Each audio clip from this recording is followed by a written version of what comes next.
Welcome to Boring Historian. Tonight, we'll be exploring why you wouldn't survive the Viking Age and more. If you enjoy our videos, please comment below on what other history topics you'd like us to explore, and don't forget to like and subscribe so you never miss one of our daily releases. Now, settle in, get comfortable, and let me guide you into a time and place you'll want to sleep through, but also never forget tending cattle relies on crude tools and fierce stamina. Famine, raids, and disease threaten daily survival. Picture the biting chill of dawn on a windswept Scandinavian farmstead. You step into damp, fur-lined longhouses where smoke curls low and skeletal remains reveal arthritis and pestilent wounds, proof of a life lived hard and cut short.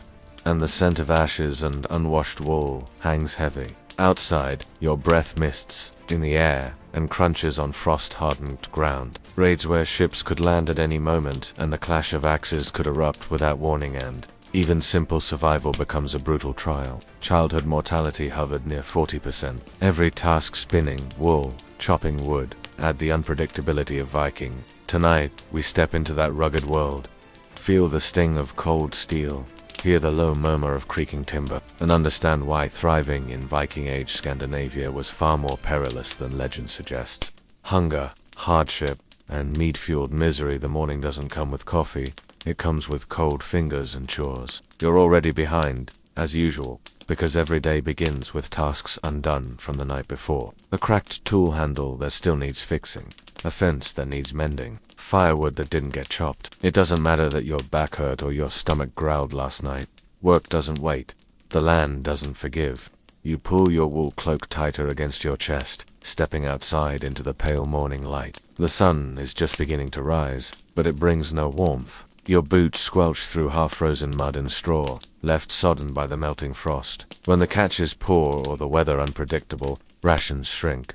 Goat, fish, or, in good times, pork from the communal herd. But meat is rare, and almost always stretched with roots or grain. You've learned to chew slowly. You've also learned not to ask for seconds. A lean season becomes a hard winter. A hard winter becomes a deadly spring. You'll feel that wet chill in your socks for the rest of the day. Your animals are already awake. The goats bleat angrily, pacing in their pen like tiny, horned tyrants. One of them has broken a fence post again. You mutter something under your breath and set to work lashing the wood back together. Your fingers are numb. The rope is stiff. Or tomorrow or next week, you haven't eaten yet, and it's beginning to show. Breakfast, when you finally get to it, is uninspiring. A bowl of gruel barley soaked in yesterday's leftover broth, if you're lucky. If not, it's just a barley, boiled bland and thick, with a pinch of salt or wild herbs stirred in for variety. It fills your stomach, but only just. You chew slowly, mostly to give your jaws something to do, then rinse your mouth with weak ale. Water is often unsafe. Beer, at least, has been boiled. You're still hungry. That feeling won't go away today. Hunger is your shadow. The truth is, food is always precarious. Your village lives harvest to harvest, fish haul to fish haul. Some days, there's meat usually smoked or salted to preserve it. You work all morning repairing nets down at the water's edge. The shore is grey and damp, the sea air biting. Gulls wheel overhead, waiting for a chance to steal anything you drop. Your hands bleed from tiny rope splinters you can't see but definitely feel. You keep working anyway. Around midday, a neighbor brings news. The Jarl's men are gathering volunteers for a local raid. Not a big one, just a nearby settlement that owes a debt and hasn't paid. You pretend to consider it, but you already know the answer. Raiding means food. Raiding means favor. Raiding means you might get your hands on something better than stale cheese and obligation. Someone sings an old saga, the kind passed down across generations. You don't know all the words, but you've heard the story before. Betrayal, revenge, and a sword with a cursed name. The usual.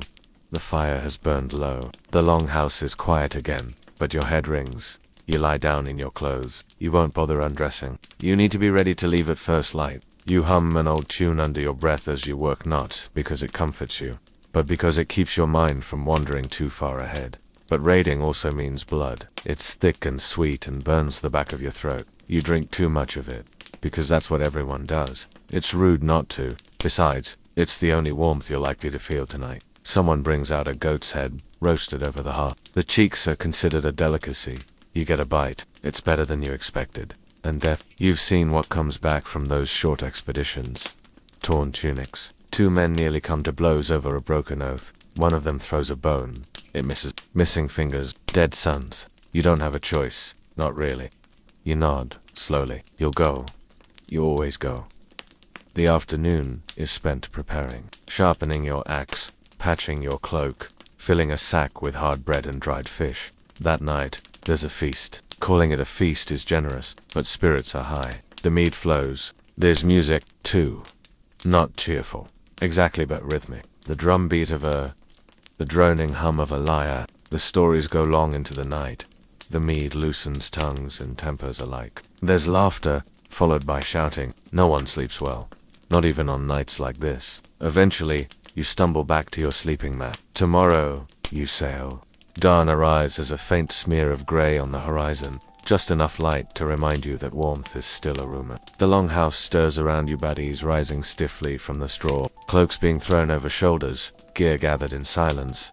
No one speaks much before a raid. Words waste breath, and breath is precious. It creaks as it floats, restless in the gentle waves of the fjord. Its dragon-headed prow glares ahead, like it already knows what's coming.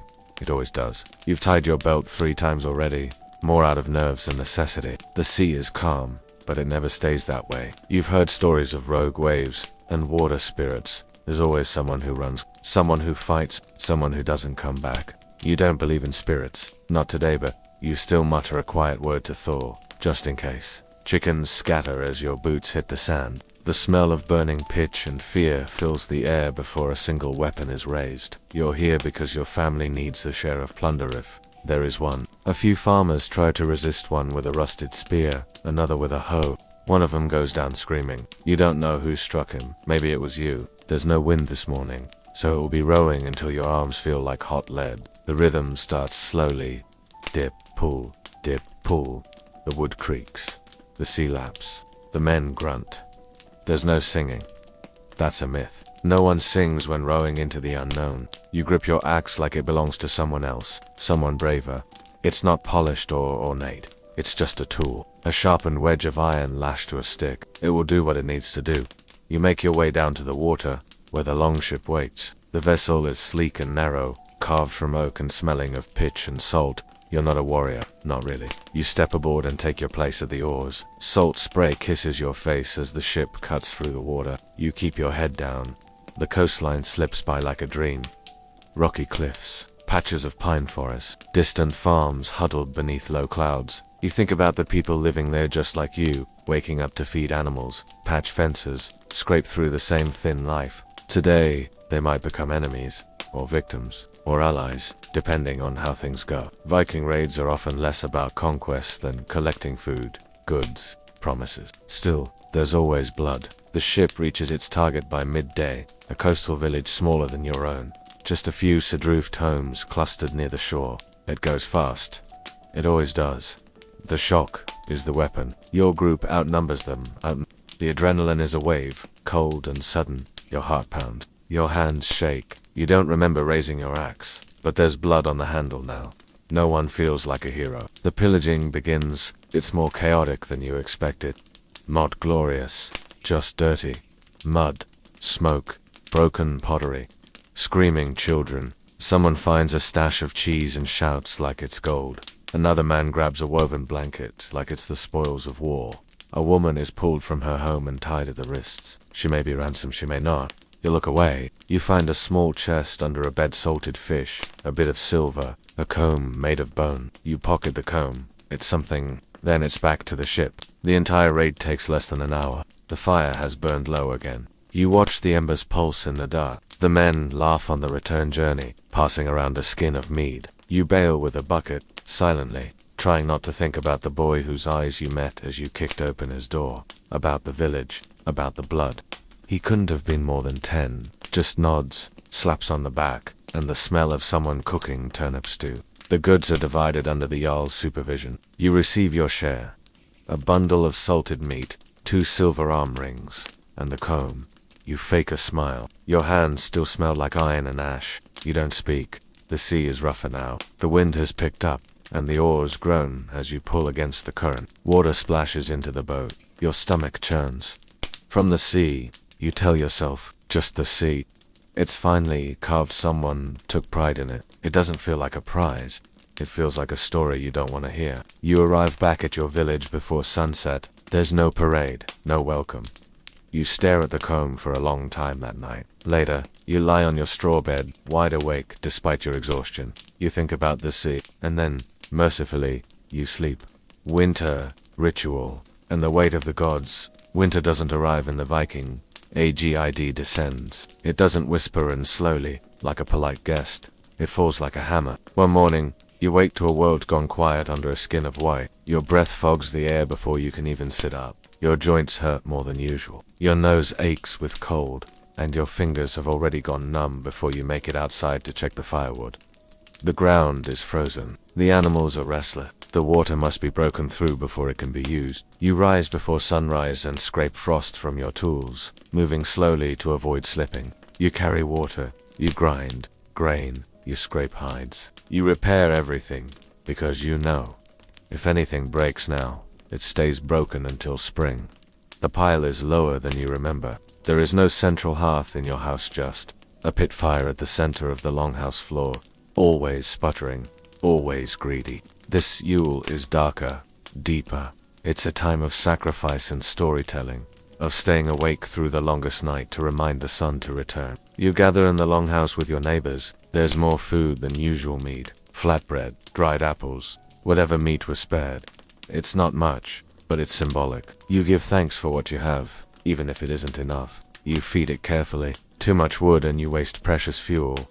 Too little, and the flames die while you're sleeping. The sagas are long and winding. Tales of warriors turned to stone, of gods punished by fate, of magic buried deep in the forest. Children sit wide-eyed near the fire, wrapped in wool. Elders nod along, knowing the endings by heart. You sit in silence, listening to the slow, deliberate rhythm of the words. Winter changes the rhythm of everything. Work doesn't stop, exactly, it just becomes slower, harder, more dangerous. Your stomach aches from too much bread and too little nutrition. Your eyes sting with smoke. Your hands twitch with cold. You fall asleep upright, wake with a start, and realize the sun still hasn't risen. You just have to make it there. The days are short. The darkness comes early and stays long, not because life was full of wonder, but because it was full of fear. If the gods are cruel, at least they're listening. If the runes are vague, at least they say something. If the afterlife is violent and chaotic, at least it's not this. Waiting for a thaw. Waiting to see who survives. You try not to look him in the eyes. Thor may be angry. Loki may be playing tricks. Let the coughs quiet. Your family makes offerings, blood from a goat, a carved rune, a bowl of mead set near the door. You've seen old women mutter charms into the fire. You've watched your father draw runes in ash with a shaking hand. There is no privacy, no quiet, no escape from the constant presence of others snoring, coughing. You hear every sigh, every stomach growl, every argument whispered behind woven partitions. Children cry at night. Elders cough endlessly. This is when the rituals begin to matter more. The gods are close in winter. You feel them in the shadows, in the wind, in the spaces between the logs. Odin, the All-Father, wanders in disguise. There's comfort in ritual. It doesn't solve the hunger, but it gives it shape. The biggest ceremony of the winter is Yule Knot, the one with Santa and cookies. The stories begin at dusk. They're not cheerful, but they're gripping. This is how history is kept alive. This is how time moves forward. And yet, for all its sacredness, Yule is exhausting. The days continue like this, one cold blur at a time. The worst part isn't even the hunger or the cold. It's the waiting for spring. Some don't. A neighbor's child grows sick. A man from another village loses a leg to frostbite after slipping on the riverbank. Your uncle's cough deepens. You begin to understand why people in the Viking Age clung to their beliefs so tightly. At night, lying awake under your blanket, you whisper to the darkness. Not prayers, exactly, just hopes. Let the snow stop. Let the bread last. Spring will come eventually. Bones, burials, and what you leave behind in the Viking Age.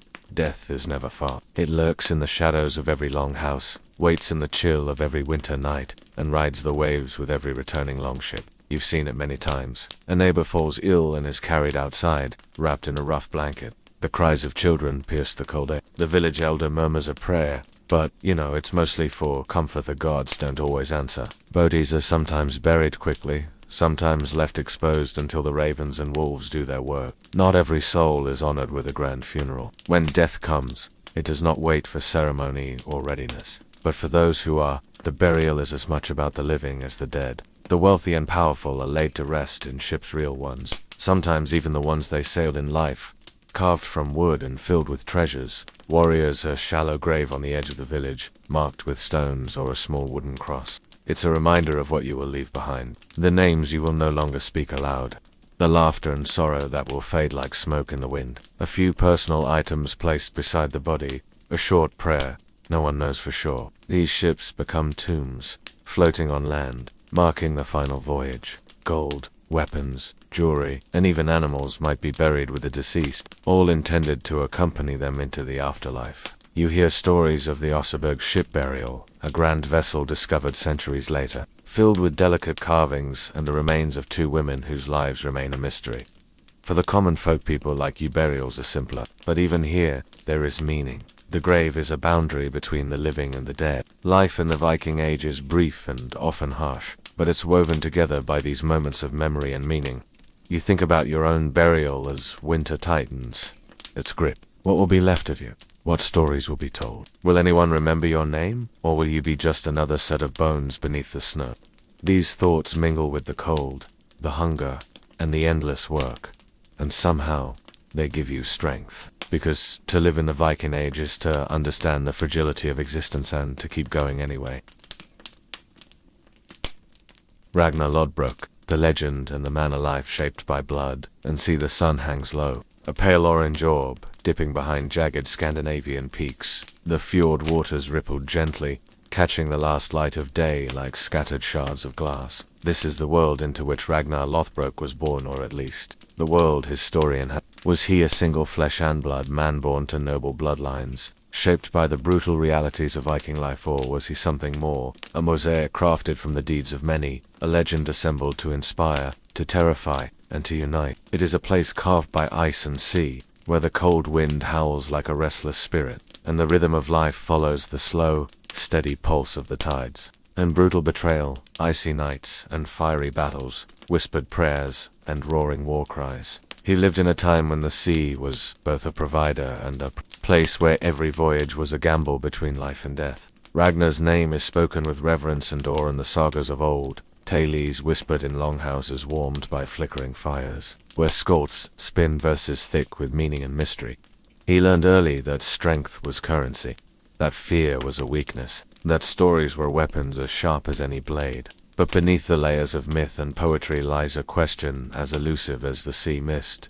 Who was Ragnar Lothbrok really? A shield maiden, fierce and fearless. Her reputation was carved in steel and blood. She fought alongside warriors, her axe as deadly as any man's. Together, they forged a bond that was as much about respect and partnership as it was about love. Historians have wrestled with this for centuries. As a boy, he was set to climb cliffs that others feared, to wrestle animals in the forest, and to challenge the customs that bound his people. His spirit was untamed, wild as the northern winds that whipped through the valleys. The truth is lost somewhere in the swirling fog of time. He became a leader of men, guiding bands of warriors on raids that echoed across Europe. He knew that the tales told about him of cunning, courage, and cruelty would outlast the sword. What we do know is that Ragnar's world was one of stark contrasts.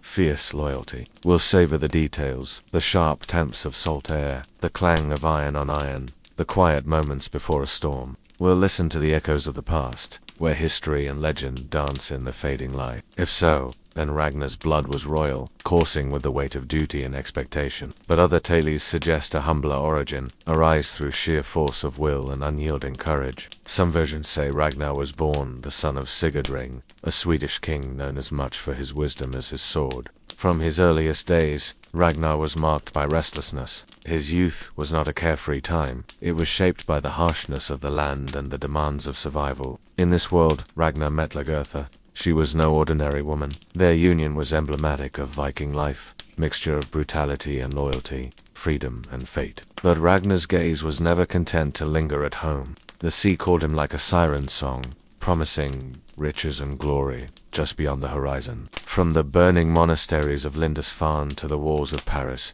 Ragnar's name was etched in fear and fascination. Yet, beyond the clamor of battle, there was a man who understood the power of narrative.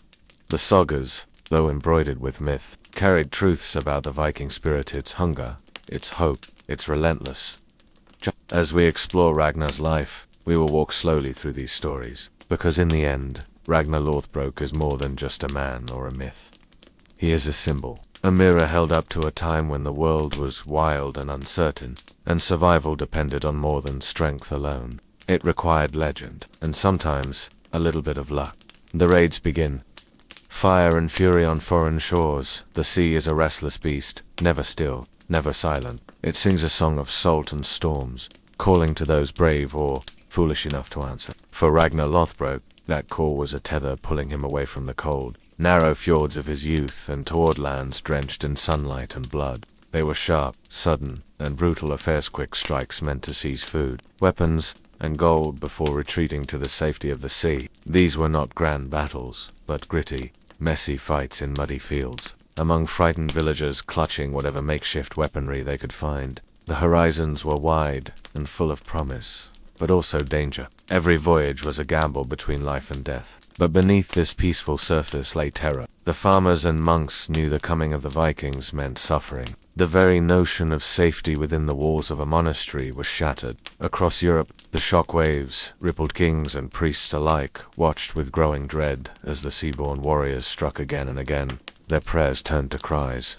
Their quiet lives shattered in hour. These journeys were long and perilous, filled with hidden dangers from hostile tribes to treacherous currents. He was a man navigating the complex politics of Viking society, but shattered by the knowledge that every raid could be his last. The weight of leadership pressed down on him in quiet moments when the men slept, when the sea was calm, and when the cold night wrapped around the longship like a shroud. It's about the messy, complicated human spirit, the drive to survive, to be remembered, and to find meaning in a world where death is never far away. His men followed him because they believed in his vision of glory and survival, but also because they trusted his judgment when to fight, when to flee, when to make peace. Skalds composed verses about his daring and deeds, tales that would travel far beyond the reach of his sword. These stories were part history, part myth, designed to ensure that even if his body was lost to the sea, his name would live on. That balance was delicate. A single misstep could send his followers into mutiny or leave them stranded far from home. Alliances were forged and broken. Rival chiefs plotted to expand their power, and the promise of plunder had to be balanced against the risks of open war. In those early days, raids were not the sweeping, glorious campaigns that legend would later paint them to be.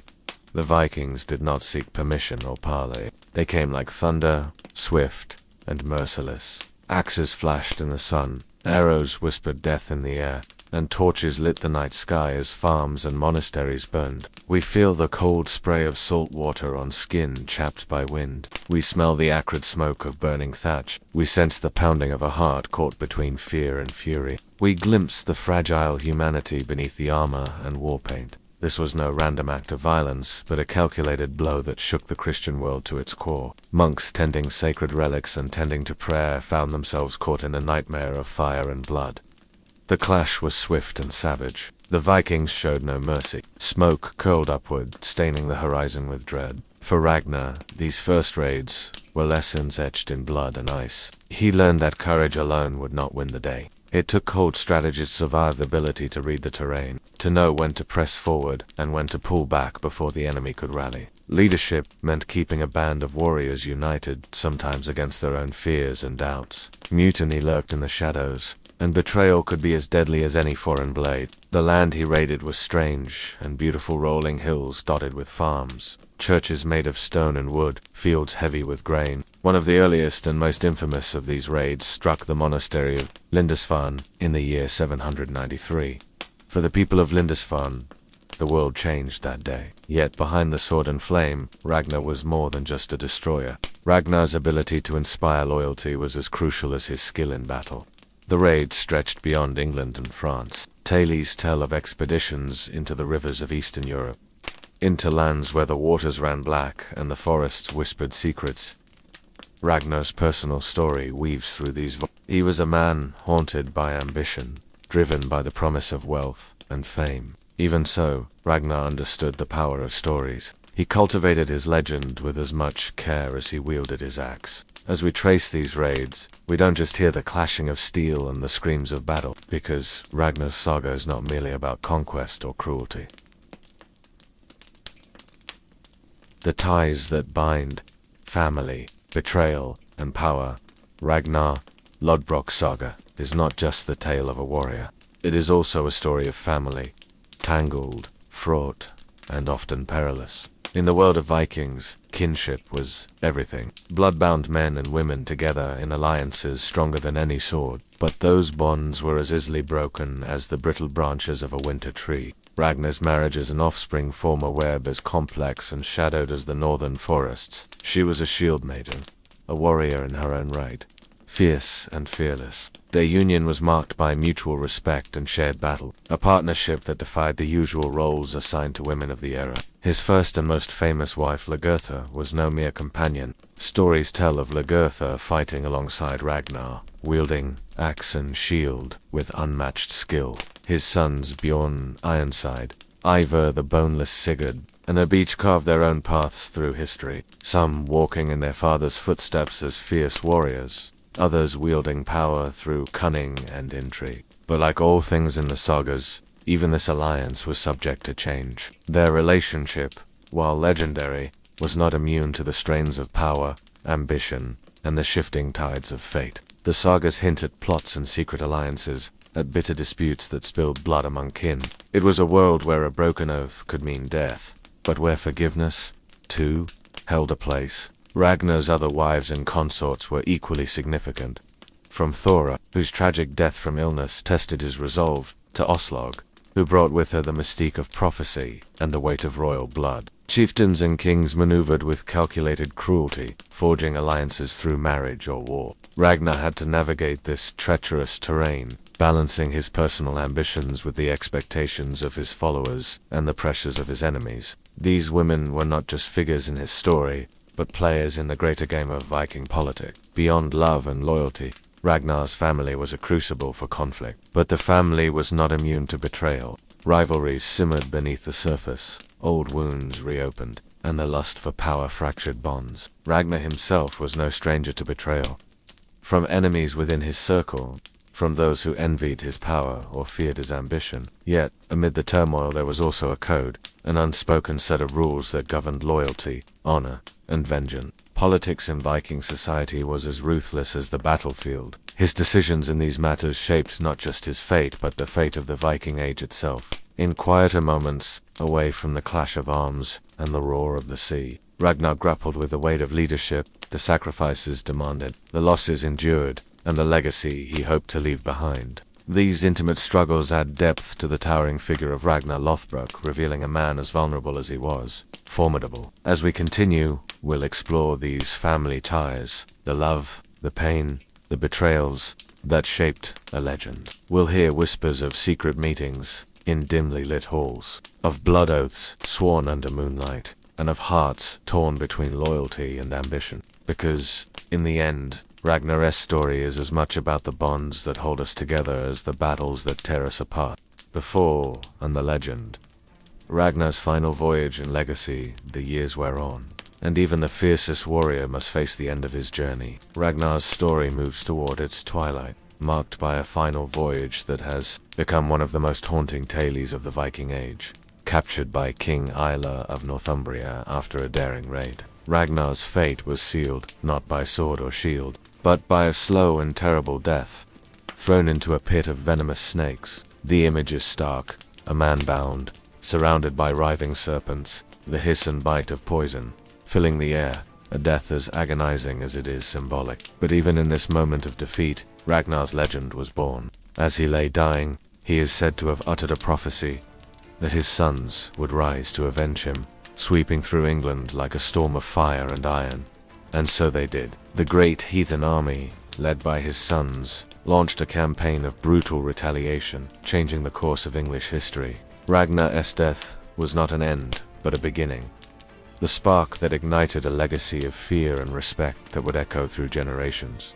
But what of the man beneath the myth? Historical records blur and conflict, but beneath the saga's grandeur lies a figure shaped by ambition, courage, and the harsh realities of his time. Ragnar was a man who lived hard, fought fiercely, and understood the power of story, ensuring his name would outlive his mortal life. His life reminds us that legends are built not just on victories, but on the stories we tell and read. As the sun sets on his saga, we see a man who was both shaped by his age and shaped it in return. A complex figure whose life was as turbulent and unpredictable as the sea he sailed. And so, as night falls over the fjords, Ragnar Lodbrok's story drifts into legend. A tale to be whispered softly, a saga to be remembered in the quiet moments before sleep. The saga lives on, Ragnar's sons and the Viking Age legacy. Ragnar's death was just the beginning of a new chapter. His sons Bjorn, Ironside, Ivar the Boneless, Sigurd, and others rose from the shadows of their father's legend to carve their own paths through history. Each son bore a different mark of their father's spirit.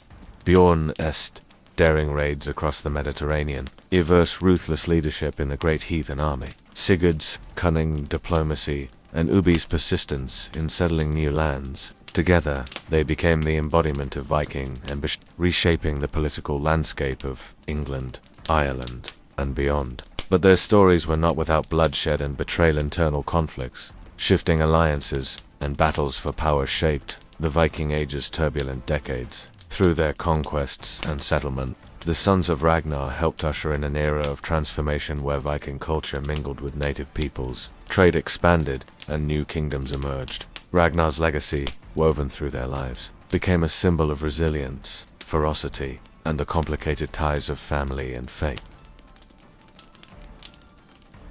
Their sagas, part myth, part reality, remain a testament to a time when survival depended on strength, wit, and the stories that bind us. So, as you drift deeper into rest, imagine the northern seas wild, mysterious, and forever shaped by those who dared to sail them. The Viking saga. Beyond the battles and raids, the hidden lives, everyday realities behind the Viking legend. When you hear the word Viking, your mind probably flashes to fierce warriors charging across stormy seas, axes raised high, roaring battle cries ringing out into the cold northern air. You might think of long ships cutting swiftly through icy waters, bloodied raids on unsuspecting coastal villages, and the thunderous clash of steel on steel. The truth is that most Viking men, women, and children spent far more time wrestling with the relentless hardships of everyday life than they did with pillaging or conquering. The roof above you is thick with layers of turf, woven tightly to shield the interior from biting winds and relentless rain. Wooden beams support the structure, blackened from countless years of fires burning below. The air is dense with smoke, stale and acrid, seeping through the cracks where no chimney yet exists. But here's the catch. For the vast majority of Vikings, that image was the exception, not the rule. The forest looms dense and untamed, alive with the sounds of cawing ravens, rustling leaves, and the occasional bark of a hunting dog. The land is rugged and unforgiving, rocky soil that yields little without tireless toil, and a climate that shifts suddenly from chill to storm with little warning. Picture yourself waking in a dark, smoky longhouse somewhere along a fjord. Perhaps in what is now Norway or Denmark. There's no rest. The survival of your family depends on it. You stir on a straw-filled mattress, the coarse fibers poking uncomfortably at your skin. The longhouse is home not only to people but to livestock, goats, sheep, pigs, all crammed into corners or pens within the same space. This close proximity is a constant source of grime, noise, and an ever-present cloud of ammonia that stings the eyes and throat. The floor beneath your feet is hard-packed dirt, uneven and cold, often damp with a chill that creeps into every corner of these humble homes. Around you, your family lies in similar discomfort, some coughing quietly, their breaths ragged from seasonal colds that refuse to abate. Water is fetched from a nearby stream, icy and bitter, used sparingly for washing faces or stirring food. There's no running water or plumbing. Every chore involves hauling, carrying, or digging. The smell assaults you immediately. A sharp mix of burning peat, sweat, animal musk, and the faint but unmistakable odor of unwashed bodies pressed together for warmth. Your morning begins not with coffee or tea, but with a cold, often stale, meal. a bowl of porridge made from barley or oats, thick and gritty, with only the faintest sweetness from wild berries, if you're lucky. Outside, the day is grey and damp. The fjord is shrouded in mist, the dark waters lapping quietly against mossy rocks. Your hands, cracked and calloused from years of work, begin the daily tasks immediately. You tend to the animals first. Feeding the pigs is a struggle. They are voracious and fight over scraps. Chickens must be gathered and their eggs collected before they cool and spoil. Goats need milking, a delicate task made all the more difficult by their stubbornness and the biting cold. You stoke the flames with wet fingers, trying desperately to keep smoke from choking the crowded space. Around the fire, pots of watery stew bubble, their contents meager but vital. Salted fish, root, vegetables, sometimes dried meat or wild herbs. Next come the fields. Tiny plots of earth, where you coax rye, barley, and vegetables from stony ground. The soil is thin, and harvests are often meager. Eaten by pests, or ruined by early frosts, you work alongside your kin, bending and digging, sweat mixing with mud under nails and in cracks of skin. Tools are crude and precious, a rusted sickle, a heavy wooden plow, a flint knife sharpened to a dangerous edge. Each is handled carefully. Replacement means hours of labor and costly trade. As midday approaches, the hearth becomes the center of life. A pit dug into the floor where a peat fire burns low. Bathing is rare and cold. The water for washing is frigid and limited. The longhouse fills with the low murmur of prayers to Odin, Thor, or Freya, gods who promise protection but demand sacrifice. The sounds of clinking cups, whispered conversations, and the occasional weeping child fill the smoky air. Clothes, heavy wool and linen, are washed only infrequently, often reeking of smoke and sweat. Lice and fleas are common tormentors, crawling unseen beneath layers of fabric and hair. Hygiene is a constant battle. Children play, but their games are rough and practical, mimicking hunting or boat building with sticks and scraps. Scurvy, infections, and respiratory illnesses claim many lives. There is no doctor, only the herbal wisdom of elders and the crude remedies fashioned from bark and roots. Education comes not from books, but from oral tradition. Stories of gods, heroes, and the land passed down around fires in long evenings. Health is fragile. As the day fades, the family gathers in tight clusters. You fall asleep exhausted, knowing that tomorrow will demand the same relentless effort, the same tightrope walk between survival and despair. This is the Viking life beyond the myths. Raw, unvarnished, and brutal. The quiet power of Viking women, guardians of home and hearth. Imagine waking up before dawn, the longhouse still cloaked in shadows and thick smoke, while the rest of the village sleeps. The day ahead is stacked with endless chores that will keep you on your feet from sunup to sundown, because in Viking society, a woman's work was never done. The smoke hangs heavy, stinging eyes, and coating the walls. But the fire is life. Without it, the biting cold would seep through every crack. You tend to their scraped knees, soothe their restless tears, and prepare them for another day of hardship. Your first task is to stoke the peat fire roaring low in the hearth, coaxing heat and light into the smoky interior where your family will gather. Your hands know the feel of wool and flax as you spin thread, the sharpness of the knife as you butcher meat or scrape hides. The women weave the very fabric of Viking life, crafting clothing that will withstand biting winds and harsh seasons. Next, you turn to the children, rousing them from their straw mattresses packed tightly in a corner, their bodies already warm against the drafty chill. Outside awaits the unforgiving world. Fields that must be worked, animals that need feeding and milking, food that must be gathered, preserved, and prepared. Husbands could be gone for years, lost at sea or in battle. Women navigated this uncertainty with rituals and resilience, holding families and communities together by sheer force of will. Women held property rights uncommon in many contemporary societies, managing farms and businesses when their husbands were away raiding or trading. This was a position of real power, earned through daily toil and necessity. Marriage and family were more than social contracts. They were survival strategies. But that power came with heavy burdens. They mourned lost infants silently, hiding grief behind stoic faces. Women bore children, often many, facing high mortality rates with few comforts or medical help. The sagas speak of women who wielded influence behind the scenes, ensuring alliances and peace through marriages and counsel. They were also diplomats, negotiators, and sometimes protectors of the home against raids. Yet, beneath the strength was a fierce undercurrent of anxiety and loneliness. Life was a delicate balance between hope and despair, power and vulnerability, a reality that history often overlooks, but which defined Viking society. The Viking trade web.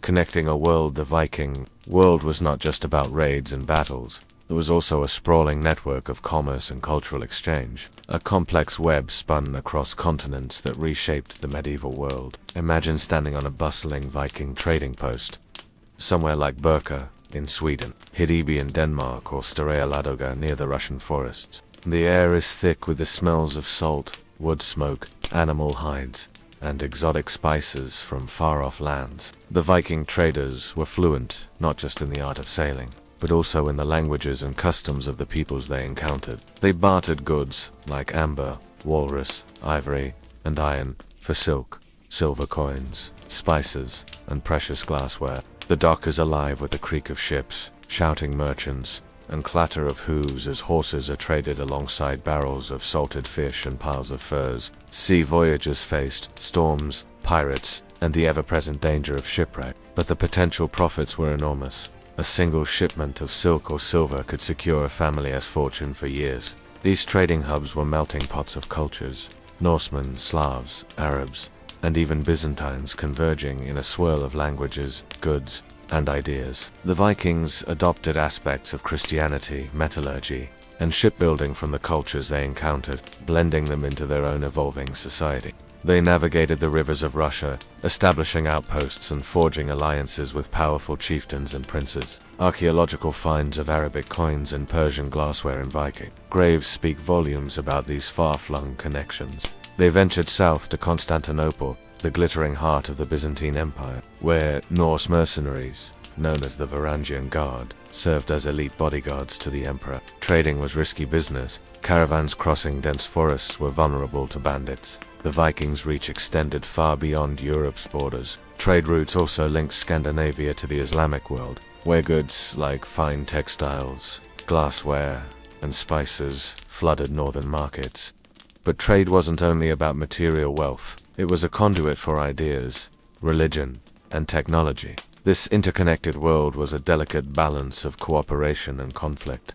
Trade agreements could be broken by raids, alliances forged on one hand, shattered by swords on the other. Yet, the Viking trade web endured, shaping the economic and cultural landscape of medieval Europe in ways that still echo today. The Viking legal system.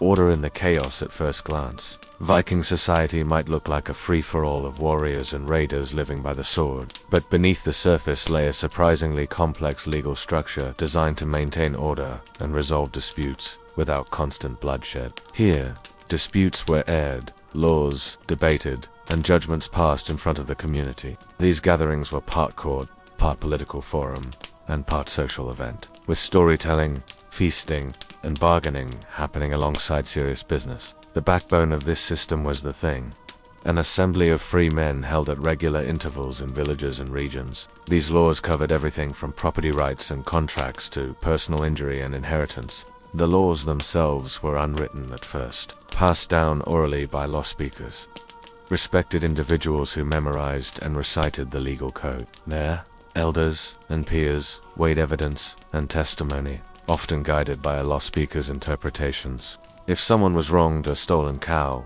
a broken promise, or an insult, they could bring their case before the Thing. In extreme cases, execution was carried out. Punishments varied widely, from fines paid in silver or livestock, to outlawry, the ultimate social death sentence, banishing a person from the community and leaving them vulnerable to anyone's wrath. Despite the brutal reputation of Vikings, the legal system emphasized mediation and compensation to avoid cycles of revenge killings. Women, while excluded from voting or speaking at things, could still influence decisions through male relatives, or in specific cases like marriage settlements. The Thing was also a place for forging alliances, negotiating marriages, and discussing communal projects like road building or defense. This legal culture created a fragile balance, a social glue that allowed fierce clans and families to coexist, cooperate, and sometimes unite for greater raids or defense. It wasn't perfect, of course. Blood feuds and violence persisted, but the thing offered a venue to channel grievances into words rather than swords. In many ways, it was the earliest form of democratic practice in Europe, a testament to Viking society's pragmatism beneath the myths of chaos. The legacy of the Vikings. Myths, memory, and modern echoes. The Vikings didn't just vanish into the mists of time. Their story echoes across centuries, morphing and magnifying into legend, and a global fascination that continues to this day. From the moment their longships first sliced through European waters, Viking raids struck terror but also sparked curiosity. Their reputation as bloodthirsty raiders grew, fueled by medieval chronicles, Christian monks, and the Vikings' own sagas, epic poems and stories that mixed fact with heroic embellishment. They painted gods and heroes larger than life, Odin's wisdom, Thor's thunder, Loki's mischief, and men who lived, fought, and died by a strict code of honor and fate. Artifacts reveal a sophisticated culture connected by trade, law, and religion, far richer than the simple marauder stereotype. These tales, passed down orally for generations before being written in the 13th century, blended history with myth. Yet, beneath the myth, lay real people. Farmers, traders, artisans, and families struggling with survival in harsh lands. Archaeological discoveries, from burial mounds to settlements across Europe and even North America, have peeled back layers of this reality. And transformation, a reminder of how humans face uncertainty, hardship, and change across time. In the 19th and 20th centuries, Viking history was rediscovered and romanticized during nationalist movements across Scandinavia, shaping identity and pride. In light of human nature, the hunger for survival, and the quest for meaning beyond mere existence. Today, Vikings have permeated popular culture, TV shows, films, books, and even video games, often glamorizing violence and adventure while glossing over the brutal daily struggles we've explored. Modern descendants still celebrate Viking heritage through festivals, reenactments, and language preservation, keeping ancient customs alive in new forms. But the Viking legacy is more than nostalgia. It's a story of resilience, adaptation, in the slow march of history. The Vikings remain a mirror, reflecting both the darkness, the Viking saga, the daily grind of a Viking raider, dawn on the fjord, where the cold air bites your skin, and the faint salty scent of the sea drifts through cracks in the timber walls. Outside, the faint clatter of tools, and the creaking of wooden carts on rough paths signal the start of labor. The dawn light is muted, struggling through thick, grey clouds that hang low above the jagged peaks surrounding your village, and storm, and carrying heavy buckets of water from the nearby stream. Yet those dreams are tempered by the harsh realities, brutal winters, scarce food, and the ever-present threat of rival clans or hostile neighbors. The sea, your constant companion, offers both livelihood and peril. Elders sit outside the longhouse, their faces weathered and marked by decades of sun, wind, and sorrow. Women tend to animals, goats, sheep, and the occasional cow, coaxing them to pasture or shelter. The blacksmith fires his forge, the clang of hammer on anvil echoing against stone walls. But for now, you stand in the cold morning light, surrounded by your kin and the unyielding landscape, ready to face whatever challenges the rhythm of Viking life will bring. Sailors inspect their boats, tightening ropes and mending sails in preparation for future voyages. They speak in hushed tones about the changing seasons, the gods' will, and the stories of ancestors who crossed oceans in wooden ships. Boats rest on wooden cradles, their carved prows pointing skyward like the teeth of some ancient sea beast. The promise of adventure and dread mingle in your chest. Hunger gnaws at your belly, but the morning meal is sparse. Dry barley bread and a handful of salted fish. You chew slowly, savoring the minimal nourishment, knowing that the rhythm of your life is a constant struggle. Your fingers fumble with the haft of your axe, checking the blade for sharpness before hoisting it onto your shoulder. The weight is familiar, a steady reminder of the work and battles ahead. The wooden floor beneath you is hard and uneven, and the lingering warmth from the peat fire has long since faded into the chill. The rhythmic sound of waves lapping against the shore mingles with the distant calls of gulls and the low murmur of voices from your neighbors, beginning their day. Your body aches from yesterday's toil hauling timber for the new boat, mending fishing nets frayed by salt. The community around you is bound tightly by necessity and tradition. Families cluster in longhouses warmed by peat fires, sharing stories in low tones, the faint flicker of oil lamps casting shadows on the rough wooden walls adorned with simple carvings of gods and beasts. The scent of smoke is ever present,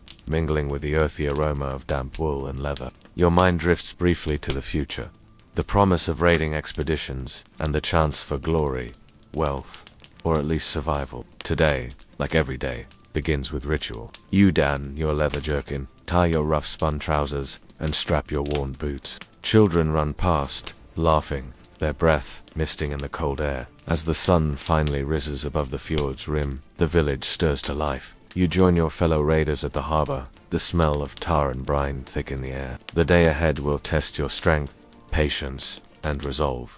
The long voyage, setting sail into the unknown. Imagine yourself standing aboard a sleek Viking log, its oaken planks darkened by pitch and the endless kiss of salt. The narrow hull rocks gently beneath your feet as the vessel slips out of the calm harbor and into the open sea. Around you, the crew settles into their positions, each man knowing his role through endless repetition. Some man the oars' long weather-worn timbers pulled in unison to the call of the shipmaster. Others adjust the sail. A broad canvas of wool, dyed with plant-based pigments, and stiffened with tallow, which now catches the breeze with a soft snap. At midday, perhaps a stew thickened with grain and flavored with bitter herbs, if the cook is in a good mood and the weather calm. By evening, whatever was left, sometimes nothing. Fresh water is precious and must be rationed carefully. Just slow erosion of strength, of hope, of comfort. Men murmur stories, half-remembered raids, warnings about cursed isles, or old jokes that have circled these decks too many times. The youngest crewmates listen wide-eyed, hoping for their own tailies one day. Others sit silently, whittling scraps of driftwood or carving runes into bones, for good luck. You live soaked, blistered, and exhausted. When storms come, they do not roar with cinematic fury. They arrive like bullies wind that tears at sails, waves that beat at the hull, cold that gnaws into the bone. Then, one morning a shout from the bow cuts through the silence. Most drink weak ale or thin mead, both safer than the brackish barrels filled at the last port. Not comfort, but perhaps loot. Perhaps survival.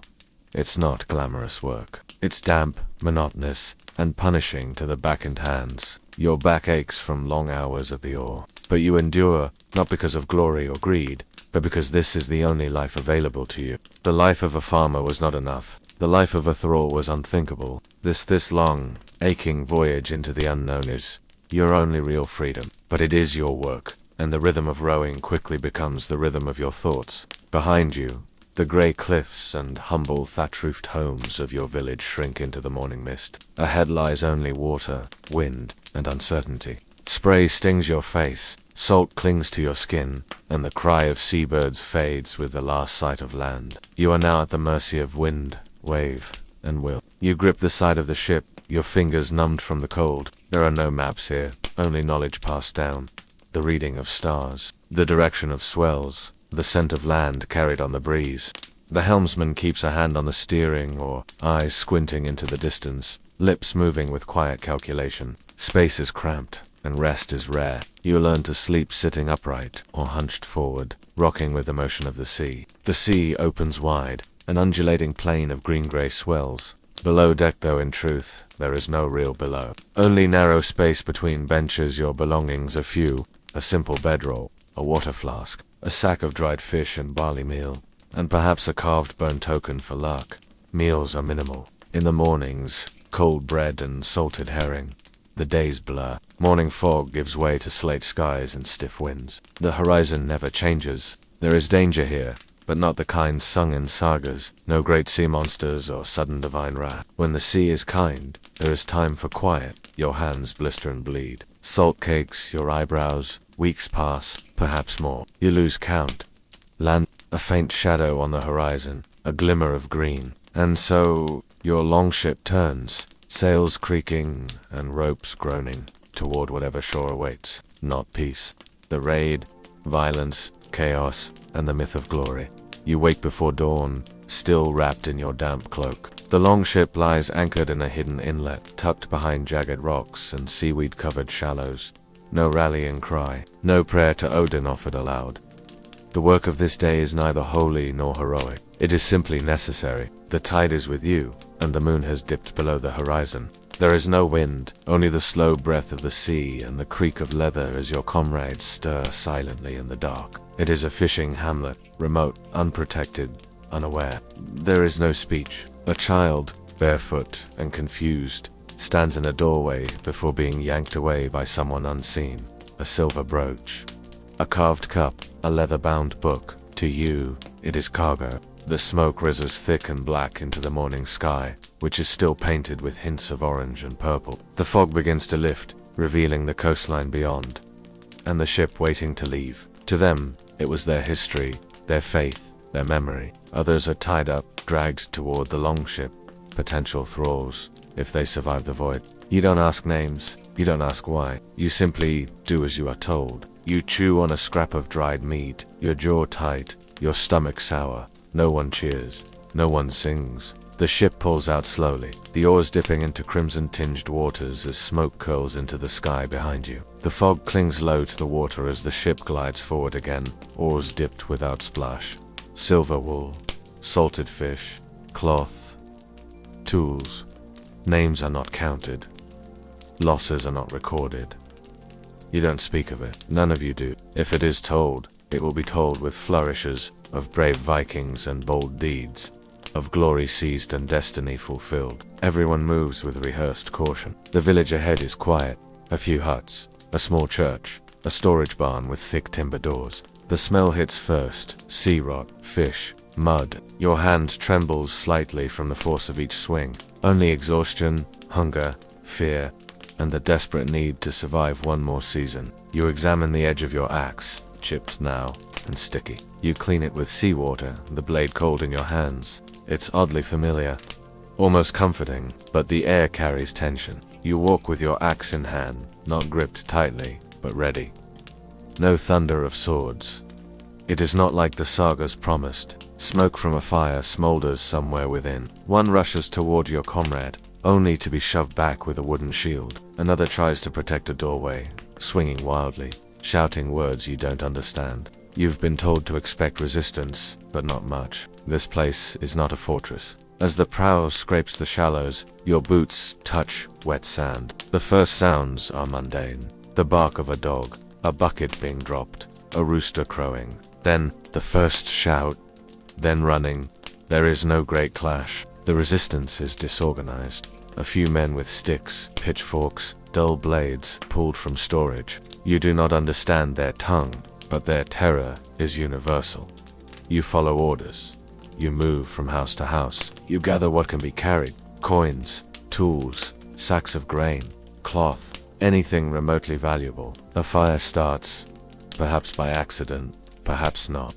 The whole event is over in less than an hour. A few villagers have fled inland. Some lie silent in the mud. Back on the boat, the tension is broken not with celebration, but with breathless quiet. Someone hands you a skin of mead. You drink, not because you're thirsty, but because it dulls something inside. Later, as the coastline disappears into the sea mist, the ship's master begins taking inventory. You feel the ache of your body returning. The sagas, you realize, will not remember this part, but you know the truth. There was no glory here. The longship sails onward.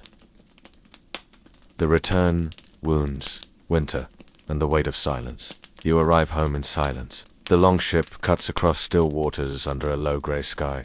No drums beat, no banners wave. Your village comes into view just as the first snow begins to fall, soft and slow, like ash from a dying fire. The raid is behind you. The sea is behind you. No great telling of tales. The gold and silver are divided, yes, by weight, by favor, by quiet nods and long stares. You receive your share. You clean them with vinegar and wrap them in wool. The pain is steady, reassuring, familiar. It feels lighter than you expected. The smoke from the fire coils into blackened beams above. You think of the raid, the sounds, the eyes of those who ran, the ones who didn't. They are tales of mighty warriors, of iron and fire, of ships with blood-red sails and glorious death. You nod when they are told, and sometimes you smile, but inside you know you were there. Not in years, but in something deeper. A bone weariness that has settled into your body like the frost into the soil. You rise with the sun, move through your tasks, and lie down again, as if life itself is a raid you endure, one season at a time.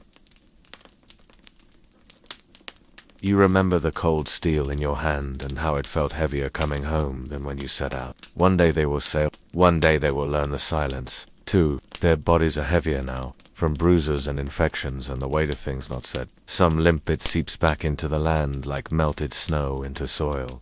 The sky brightens slightly. The ice retreats. The longships creak in their Some stare straight ahead. Others do not return at all. Now begins something heavier. The long, unyielding season of stillness. The others disembark with stiff limbs and quiet grunts, stepping onto frost-hardened soil. The goats huddle in corners. The chickens barely packed. Food is rationed. Smoked meat, pickled vegetables, dried fish. You chew slowly, feeling every grain of salt in your mouth. There is no feast. You return to your longhouse. It is dark and smoky inside, the fire low.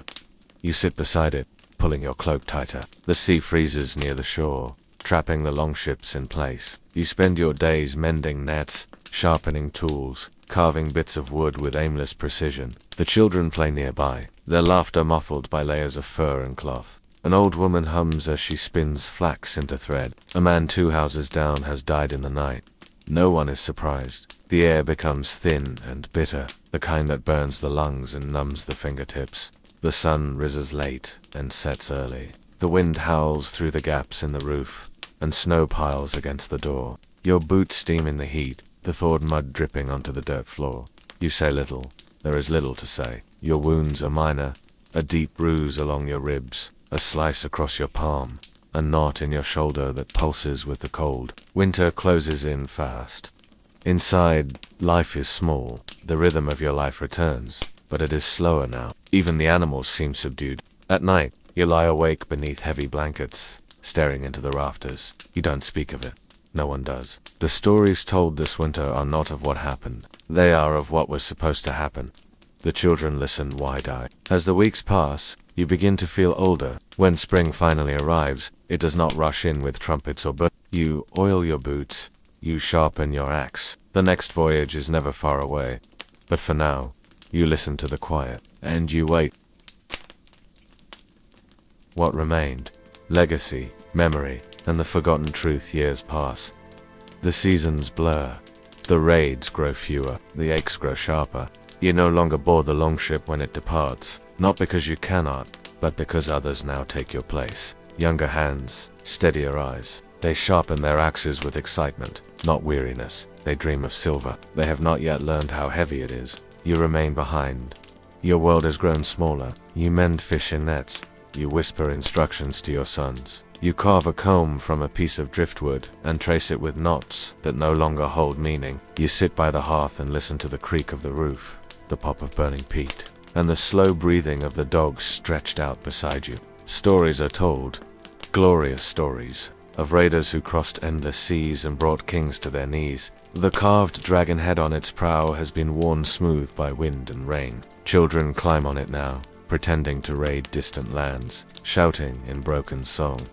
The past becomes their playground, of dragons, of honor, of shields raised beneath thunder. Your life will become a line in a saga, a name among names, a tale to be told beside a fire within the rhythm of life. That endless, slow, and ancient rhythm will continue long after your story has faded. With pride, with sleep creeping in around the edges, the children listen in awe, their eyes wide, their voices eager to repeat every detail. About the quiet meals, the rotten teeth, the long weeks lost to storms. No one will record the names of those who never returned, whose bones now rest in foreign earth, forgotten beneath fields plowed by strangers. You don't correct them. You could tell them how the seasickness never goes away, how the worst wounds weren't the ones that bled, how silence followed you home like a shadow, but you don't. It will tell of bravery, of conquest, of honor. The truth will be less detailed, less clean, not because you want to protect the myth, but because it wouldn't matter. They would still go, and maybe that's how it's supposed to be. Outside, your old ship lies beached in the grass beyond the fjord, its hull cracked, its sail long gone. One day, long after you are gone, a stone will be placed near the shore, inscribed with runes no one will fully understand. No one will write about the winters spent in silence. Time will smooth over everything, and perhaps, in some quiet way, that is enough. The sea will keep lapping at the shore. The wind will keep blowing through the grass. And somewhere, in the distance, the sound of a sail catching wind will echo once more. The Northmen abroad. What the Vikings really did in Constantinople, from fjords to the Golden Horn. The long journey south, imagine yourself far from home. Not just beyond the next village, or across the frozen sea, but at the other end of the known world. The salt air of the fjords is a memory now, replaced by a drier, sun-bleached wind that smells of dust and heat and spices you do not know the names of. What you have is strength, a sword, a good set of boots, and a mind trained by hardship. The journey takes months, possibly years, and you do not always know if you're still heading the right direction. You follow rivers, you follow stars. You follow other men who claim they've made the trip before. You sleep on dirt floors and eat whatever can be foraged or stolen. Some even nod, others scoff. To them, you are just one more foreigner, wrapped in leather and stinking of old wool, looking to trade sword work for bread. The emperor needs men who are tall, strong, and have no loyalty to anyone else. The Byzantines are famously clever. They don't trust their own generals. But you, a foreigner who doesn't speak the language, who lives only for coin and code of honor, you are useful. You learn to haggle without a shared language. You learn that heat is worse than cold. You learn that a boot full of sand is more maddening than frostbite. And what you've been told is this: beyond the rivers, beyond the forests, beyond the cold steppes of the Rus, there lies a city of gold. You are taught the rules, mostly in gestures and repetition. You will stand watch at the palace gates. You will walk beside the emperor's litter. In the evenings, you gather in the foreigners' quarter, sharing wine and stories. You carve runes into the marble walls when no one's watching. Names, prayers, obscenities, marks of existence.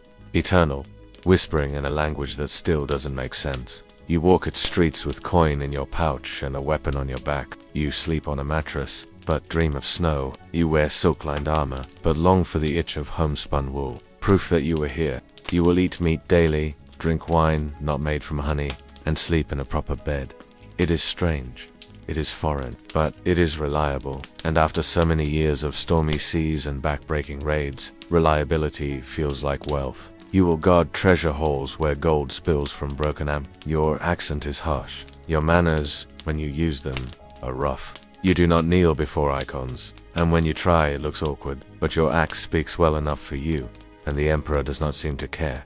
You are a tool, a dangerous one, and for now, a loyal one. You will swear an oath to protect a man you cannot understand, in a city you barely recognize, under laws you do not know. Here the language is strange, but the customs familiar enough. They are traders and raiders both, and you might join a caravan or crew for a stretch. There are markets filled with spices that sting the eyes, silk that shines like fish scales, and musicians who play instruments that sound like birds and thunder rolled into one. There are fountains, statues, public baths that reek of perfume and soap. They speak of the city on the Bosphorus like it is a myth, but one they have touched. Constantinople, Miklagara, a city where emperors wear purple and pay in silver, where the walls are high and the people live like gods. The water around it is filled with ships, large ones with square sails and dozens of oars, painted with bright colors and bearing flags you do not recognize. You are a Norseman, a second or third son, perhaps, with no land to inherit and no desire to farm rocks, and so you walk, or row, or ride, depending on the season and who's willing to trade. You pass through the lands of the Rus, where the Norse have already settled in some number. Finally, after river barges and muddy roads and endless walking, you see it, high walls shining white under a blazing sky, towers that rise like spears, domes that glitter with gold. You are not the first Northman here. That much is clear. The guards do not look surprised. Constantinople does not offer raiding. It offers employment, service, contracts. You are a commodity now, a hired blade. And so begins your life in the Varangian Guard. You are given a tunic, an iron helmet, and a long-handled axe. And in return, you will be paid regularly in coin that actually spends. The city is beyond your imagination. The streets are stone, not dirt. The homes have glass windows, and yet you do not belong here. People stare. You are tall, broad, pale. There are others like you, Swedes, Danes, Icelanders. Some have served for years. Some arrived yesterday. And through it all, the city looms. massive. You are a Viking and your story is just beginning. Inside the Purple Palace, power, protocol, and the Emperor's axeman, imagine yourself posted at a doorway taller than any longhouse. Its frame is carved marble, inlaid with gold leaf and tiny stones polished to glass. The door itself is wood. Not just any wood, but imported cedar from a distant land, bound with iron and capped in bronze. You do not move unless commanded. Behind you, muffled voices chant, in Greek. Incense curls around your face, candles flicker along the walls, throwing shadows that make the mosaics shimmer like water. It opens silently, though it must weigh more than your entire village back home. You are not allowed to speak. You stand beside it, hands on your axe, eyes forward. You are inside the great palace of Constantinople. This is not a place for warriors. Not really. You cannot be bribed, because you do not understand the stakes. Your height, your armor, your braided beard, all of it, exotic. You are part of the pageantry now. You sleep in rows, your axe beside your cot. You bathe rarely, in cold water. The others joke in dialects you barely understand. There are rooms you are never allowed to enter. There are ceremonies you witness, but never understand. Easter, Epiphany, the Feast of the Cross. You find a quiet spot, perhaps near a fountain, or a cloistered colonnade, and sit. You think of home, you think of snow, you wonder how your village looks now, if your brother took your boat, if your father's grave is overgrown. The emperor dressed not in armor, but in silks and pearls, flanked by priests carrying censers and scrolls. You are a part of the machinery of power, well-oiled, silent, heavy. He blesses icons. He speaks to the people from a gilded balcony. You remain below, sweating in your helmet. You know the sound of a man trying not to die. You know that sometimes your role is not just to guard the emperor, but to ensure that he remains the emperor, even if that means making someone else disappear. You respond with grunts or laughter when it seems expected. When the emperor enters Hagia Sophia for a festival, you march ahead of him in formation. Some are sent away, too brutal for service, too soft to stay. You are respected, in the way one respects a dangerous animal, and you have a purpose. It may not be noble, it may not be glorious, but it is stable. You learn the boundaries. You learn that the walls have ears, and that the right silence can be as valuable as a sharp blade. When dignitaries visit from other kingdoms, you stand in the throne room, axe upright, helmet polished, face unreadable. You are meant to be noticed and feared. You do not plot, because the language of the court is close to you. That you stood watch while emperors whispered and worlds shifted. You are a blunt object in a gilded box, dangerous, visible, and utterly disposable. It is a place for silence, for ritual, for men in gold-threaded robes who speak in metaphors and veiled threats. The emperor moves through it like a god, seen rarely, approached cautiously, and spoken to only through intermediaries. He may be half your size and never held a sword in his life, but his word can end yours. You are taught to recognize the sound of certain bells. One means the emperor approaches, another signals a change of guard, another means nothing at all, but still requires your attention. You are one of his axemen, the Varangian Guard. The Byzantines chose you because you are foreign. Still, you are admired, in a distant sort of way. But in truth, your daily life is less glorious. You rise at dawn. You polish your armor. You stand for hours, shift by shift, outside treasuries, halls, council, chambers. You eat in barracks, flatbread, olives, lamb, if you're lucky, bitter wine that stains your teeth. Some guards take concubines, some marry local women, and learn Greek, slowly, awkwardly. The palace itself is enormous, a maze of corridors, gardens, domes, and vaulted ceilings. At night, when your duties are done, you sometimes wander. You carve a rune into the stone with your knife, a small mark, a sign that you existed here. Sometimes, you hear of plots, assassins, intrigue. You are not asked to understand them, only to prevent them. You know what blood looks like on marble. You are no longer a raider. You are not even really a soldier, and somehow, you endure, because here, at least, you are paid. In this empire of ceremony and smoke, of whispers and wealth, you are one thing the emperor can count on. An axe, always ready, with no stake in the game except survival. And in Byzantium, survival is the only game that matters. Carvings in the stone, the secret history of Norse graffiti and memory in marble. You stand alone in the corridor of a vast echoing church. Its dome arches far above your head, covered in gold leaf mosaics that glitter even in the dim morning light. The air smells of old incense and damp stone. Candles flicker in corners, watched over by robed priests who don't meet your eyes. You are not supposed to be here. Not alone, not lingering. You are supposed to be guarding a doorway, or a treasury, or standing outside in the sun waiting for the emperor's next procession. But instead, you stand here, next to a column, ancient, even by local standards. And with your knife, you begin to carve. Not a symbol of faith, not a holy image, but a message in your own tongue. Just as a man who passed through, cut into stone columns, worn smooth by centuries of footsteps, runic alphabets, Norse, names, crude faces. They are not decoration, they are resistance. Not rebellion, but identity. It takes time, patience, but the stone yields eventually. The letters take shape. You lean close, using the tip of your knife, and carve the curves with care. You made the journey. You stood where no one from your village had stood before. The date, as best as you understand it, a rune for protection, a symbol of your homeland. You watched the sun rise through purple glass and felt the hush of 1,000 years press against your ears. And now, you want to be remembered. The priests may not even notice, but maybe, one day, someone will pass by, a fellow guardsman, a curious pilgrim. Not always a full message, sometimes just a rune, or an initial, or a line that only you would understand. You begin to see the city differently, not as a fortress of strangers, but as a canvas, a place that has been layered with the small, stubborn voices of forgotten men. A historian, centuries from now, armed with flashlights and scanners, Halfdan was here. It's not art, it's not a boast. It's a statement.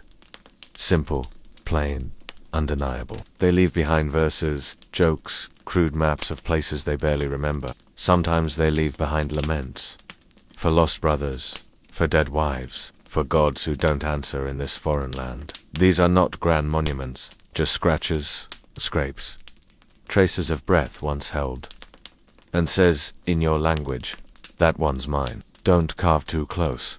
Not as a legend, you are not alone in this. Over time, archaeologists will find dozens of these markings, etched into marble railings and stone walls, almost invisible unless you know what to look for. After the walls fall, after the church becomes a mosque, then a museum, then a mystery, your mark will remain. Runes, rough and crooked, some are just names. Others hint at longer messages.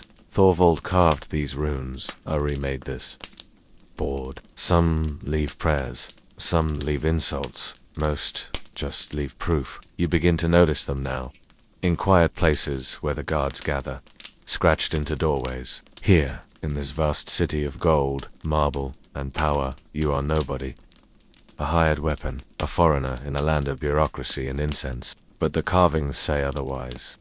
They whisper to you, they remind you, others were here before you. Others stood where you stand now. Others felt the same alienation, the same pride, the same need to be remembered. Not for glory, but for being real. You run your fingers over the carvings. They are shallow, faint. The marble resists the blade. Your name, no one will care now. Maybe they will see it. Maybe they will pause. And maybe they will say your name aloud, however badly they mispronounce it. This, too, is a kind of immortality, and you are not alone in wanting it. You learn that some of the old-timers guards who've been stationed here for decades have whole walls, they claimed. It becomes a habit. Every new post, every quiet moment, you leave something behind. You pass a fellow guardsman, older, quieter, who nods at a different column. You nod back. The marble remembers what people forget, and long after the emperor dies, still there, still whispering, you were here. Wine and wages.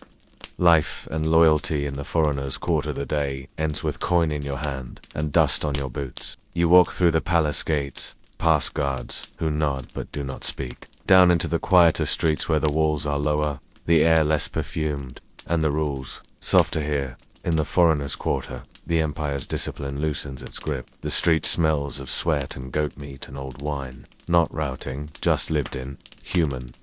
Half of it stone, half wood, like it might sigh and collapse if someone sneezes too hard. The tables are scarred by knives and cups slammed too hard. There's no music, just the sound of conversation in half a dozen tongues.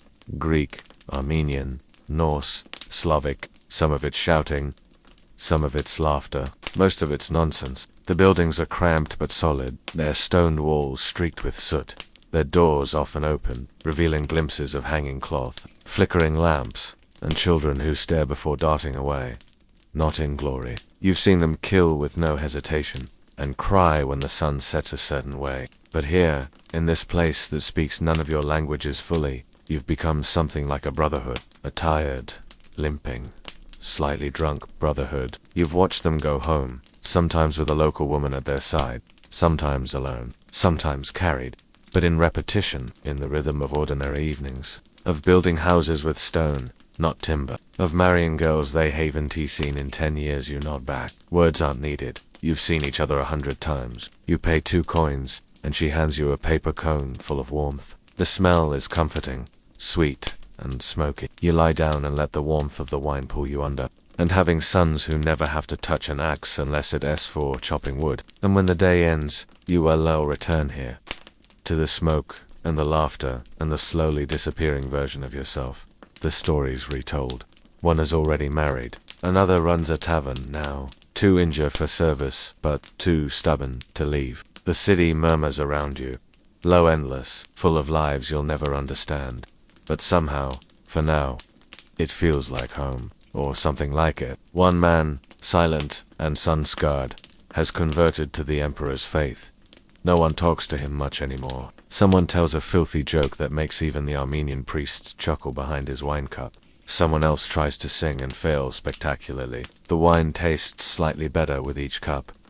The bread broken. The moon rises over the rooftops, round and pale. You walk slowly, feeling the day's weight settle into your joints. The slow pickling of the self-in cheap wine. You find your usual place. A wine shop carved into the side of a crumbling old Roman structure. You drink it anyway. You know the man behind the counter. A small fellow with a bad leg and worse eyesight who somehow remembers everyone's favorite curses. He brings you bread without asking. Salted cheese, if he likes you that day. Dried figs, if he doesn't.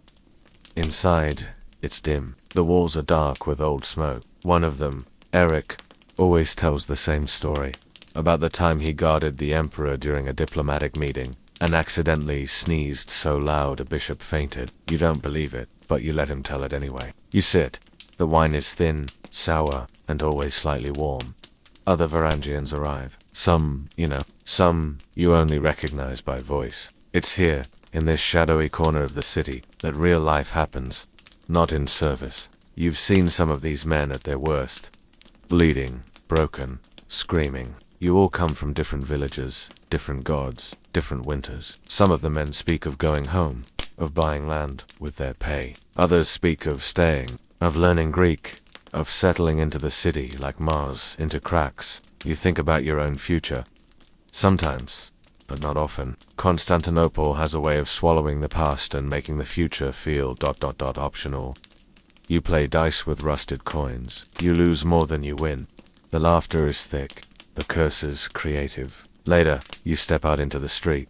The lamps are burning low. There's a woman who sometimes sells roasted chestnuts on the corner. She nods at you. You eat them slowly, one by one, as you make your way back toward the barracks. You reach your quarters. The axe goes beside the bed, the boots under it. Tomorrow, you'll stand watch again. The emperor will pass, resplendent and unreadable. The marble will gleam. The mosaics will whisper. This is not the life you dreamed of, but it is a life. And in Constantinople, that's enough. The long goodbye, where the city forgot, and the Vikings remembered. Centuries drift like the tides, and the city changes. The golden mosaics dim under layers of soot and dust. Emperors rise and fall, their names slipping into the shadows of history. The Varangian Guard, once a feared and trusted force, becomes legend and then memory, a whisper in the grand halls of Constantinople. You are long gone, but the stones remember. Those rough carvings in the marble, the silent runes etched by tired hands, remain.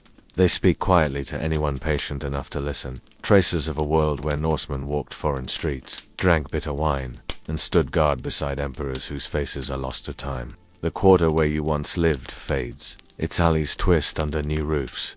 New voices fill the air. It is in the small, stubborn marks left behind. A name carved in marble, a whispered prayer, a forgotten song. But the old stories linger. In the stones, in the runes, in the very air. Your legacy is not in conquests or grand monuments, and in those quiet legacies, something eternal remains. You can close your eyes now, feeling the slow, steady rhythm of the city beneath your feet, the gentle pulse of history flowing through the ages. Sleep, knowing that even in the forgotten corners of an ancient empire, your story still breathes. The gods that watched. How Vikings understood fate and the end of days, a quiet world of gods. Fate, an endless winter. Imagine yourself standing on the edge of a dense, ancient forest. The ground beneath your boots is soft with moss and fallen pine needles. It is the kind of cold that seeps past thick woolen cloaks and skin, settling deep into your bones. Its wings beat steadily as it circles overhead, a watchful eye in the sky. In this moment, the world feels vast and unknowable, full of secrets hidden in shadow and frost. Yet despite the cold, there is a strange stillness, a rhythm to the silence that is both comforting and unsettling. The air is crisp, tasting faintly of wood smoke and earth. A world where the cold, dark winter is not merely a season but a symbol, a reminder of the slow, steady march toward the twilight of all things. Stories of Odin, the All-Father, who sacrificed an eye for wisdom, of Thor, mighty hammer wielder and protector of mankind, of Freya, goddess of love and death, and of Loki, the trickster whose mischief heralds change in chaos. It is a slow, steady river carrying all life toward the inevitable horizon. They accepted it with quiet resolve, seeing honor in meeting their end with calm dignity. The wooden houses are dark and heavy with smoke curling from their chimneys, and the turning of the wheel into the fabric of the tale. Each phrase a gentle anchor, grounding you deeper into the story, lulling you toward rest. The scent of burning peat mingles with a sharp tang of salted fish drying on racks nearby. Children's laughter echoes faintly as they play near the edge of the forest, their breath rising in soft clouds in the crisp air. The gods watch from their lofty thrones, distant but present, their eyes filled with wisdom and sorrow. They know the end is coming, Ragnarok, the twilight of the gods. But they wait patiently, as does the world. Around you, the towering trees rise like silent sentinels, their dark branches silhouetted against a pale, steel gray sky. You feel the slow rhythm of ancient belief settle over you, a comforting shroud against the cold. The flickering flames cast dancing shadows on the rough-hewn walls, illuminating carved wooden figures of gods and warriors. Around the fire sit elders, their faces lined with years of wind and sun, their eyes reflecting the dancing light. They speak slowly, their voices measured and calm, telling stories that have passed down through generations. A chill brushes your face, a constant companion here in the north. You hear the distant call of a raven, sharp and clear, slicing through the quiet. This is the world of the Vikings, a world not just of sword and sail, but of gods who watch silently from distant thrones. A fate that weaves unseen threads through every life, pulling all toward an inevitable end. Imagine yourself in a small village, nestled in a sheltered valley. Inside one of these houses, a fire burns low in a stone hearth. Stories not just of battles and heroes, but of the gods who shape fate and destiny. Imagine the rhythm of their voices, steady, repetitive, weaving phrases like a constant struggle, the unseen thread in this world. Fate is not a puzzle to solve or a battle to win. As the story unfolds, you begin to sense the delicate balance between light and shadow, life and death, order and chaos. Imagine yourself leaning back, the warmth of the fire pressing against your skin, the steady murmur of voices blending with the crackle of flames. Here, in the quiet embrace of myth and fate, you find a strange peace, a peace that whispers, all things must end, and in that ending, there is rest. The quiet gods, the Norse pantheon, and their watchful eyes. Imagine yourself standing on a rugged hill, the water dark and still beneath a low-hanging mist. The air is damp and cold, tinged with a faint scent of pine and salt. Around you, the wind whispers softly through sparse birch trees, carrying the distant sound of waves breaking gently against rocky shores. Above, the sky is a pale wash of gray, heavy with clouds that promise snow but haven't yet delivered. The world feels hushed, expectant, as if something ancient and patient is waiting just beyond sight. In this quiet place, you sense the presence of the gods. Their eyes, steady and calm, see the turning of the seasons, the slow changing of the tides, the rhythm of life and death unfolding beneath their gaze. Imagine his thoughtful gaze sweeping across the land, seeing beyond the present, into the webs of fate spun by the Norns, the weavers of destiny. They understand the inevitability of fate, that all things, no matter how mighty, must come to an end. They watch, waiting for the final reckoning, Ragnarok, but they do so without haste or fear. It was a reminder to live fully within the bounds of fate, to meet each day with steady courage and calm acceptance. They are not gods of thunder and spectacle alone. They are gods of silence, of patience, of watchful waiting. You let the silence wash over you, the steady beat of the unseen gods grounding you. The rhythm of the gods' watch echoes in those tales. Slow, deliberate, and unending. You feel the weight of Odin's one-eyed stare, the All-Father who sacrificed much for knowledge and wisdom. The gods are watching, fate is weaving, and you are part of it all. His hammer, Mgalnir, is heavy and worn, a tool of order and stability amidst chaos. Their presence is a constant, a slow pulse beneath the chaotic dance of life. You sense his steady breath, the slow rise and fall of a warrior, ever ready but calm in his watch. Next to him, Thor stands firm, not just a god of lightning and battle, but a steadfast protector. Her presence is soft but unyielding, a reminder that life and death are intertwined threads in the tapestry of existence. She walks between worlds, guiding souls and inspiring warriors alike. Freya, goddess of love and death, moves quietly in the background. The gods are not distant rulers, but patient observers. As you stand there, surrounded by the hush of the northern landscape, the steady rhythm of the gods' watch becomes a quiet comfort. You begin to understand that for the Vikings, this watchfulness was not frightening. You breathe in the cold air, feeling it, fill your lungs, and settle deep into your chest. Imagine the long dark winters stretching ahead, the quiet hours spent by the fire listening to stories passed down through generations. You close your eyes briefly and feel the weight of the world balanced in that stillness. The web of destiny. The Norns and the threads of fate. Imagine yourself standing beneath an ancient oak tree, its twisted branches reaching wide against a grey sky. The ground beneath your feet is soft with moss and fallen leaves, damp from recent rain. Around you, the air feels heavy, almost sacred, a place where time seems to slow, and the ordinary world feels distant. Her eyes hold the weight of memory, the lessons carved into time. Here dwell the Norns, the three mysterious weavers of fate. She weaves what will be, the threads still soft and shifting, the tapestry incomplete. She is the moment, the constant unfolding of life, choice, and consequence. Their chant weaves itself into the fabric of your thoughts, a lullaby of fate and inevitability. They sit beside the well of Urd, a deep, dark pool reflecting the endless sky above. Their hands move slowly, weaving threads of countless lives, the beginnings, middles, and inevitable ends, into a vast tapestry that stretches beyond sight. You are part of the endless thread, a single strand in the vast tapestry of time. The eldest Norn, Urd, represents the past. She looks back with quiet reverence, her fingers tracing the worn threads of what has been. To live fully within the confines of fate, meeting each dawn with resolve. The rhythm of the weaving is steady and calming, a slow-turning wheel that never stops.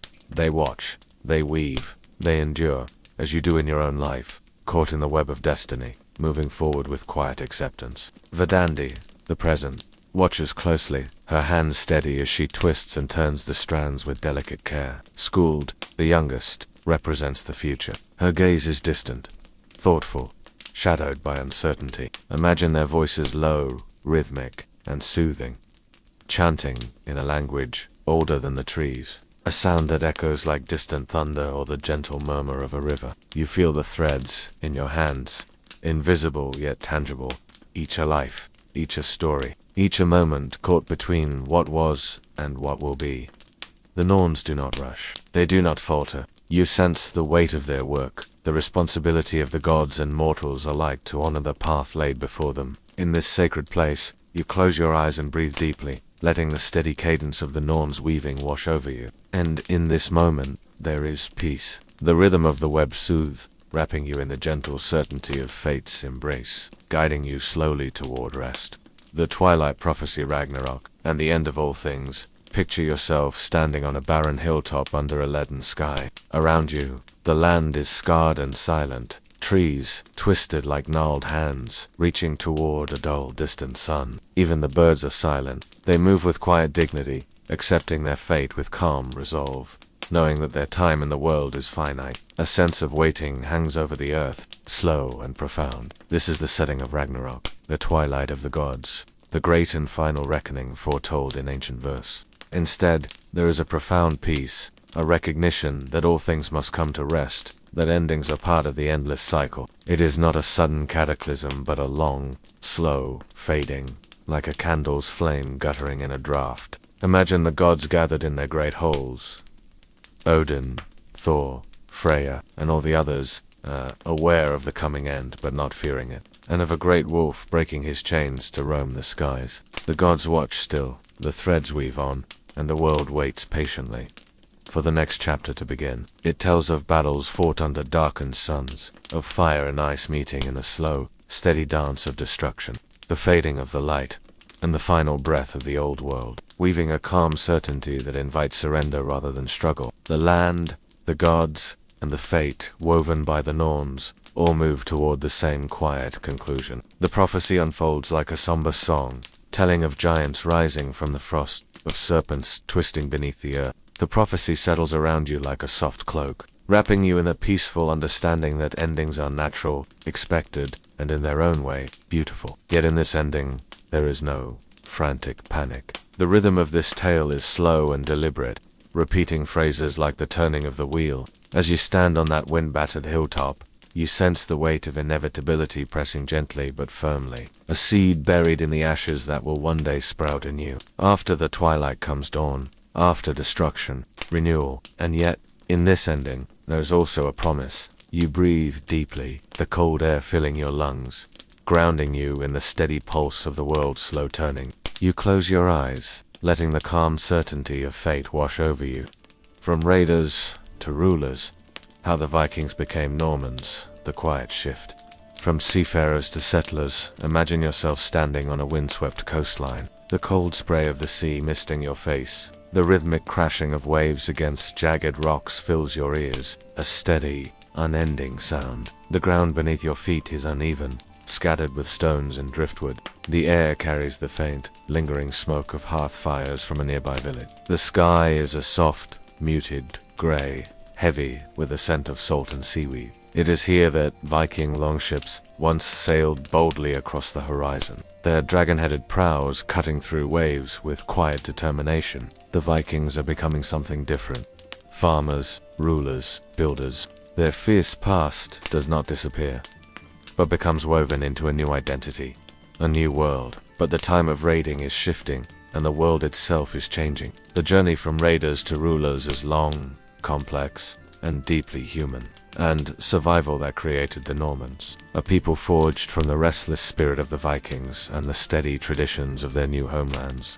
Behind you, dense forests stretch inland, dark and silent, except for the occasional cry of a distant bird. This place is both wild and ancient, a land on the edge of the known world. You hear the muted sounds of new villages rising, of fields tilled by hands once raised in battle. It is a tale of how the restless found a home, how warriors laid down arms to build kingdoms, and how the echoes of the past shape the future in ways both subtle and profound. You feel the tension between old ways and new, between the call of the sea and the promise of land. Imagine the slow transformation unfolding, from fierce, wandering raiders to established settlers who would one day become the Normans. This shift was not sudden or loud. It was a quiet, steady process of adaptation, negotiation, and cultural blending. You stand witness to this change, sensing the weight of history settling into the soil beneath your feet. Imagine the rhythm of life here, slower now, more deliberate.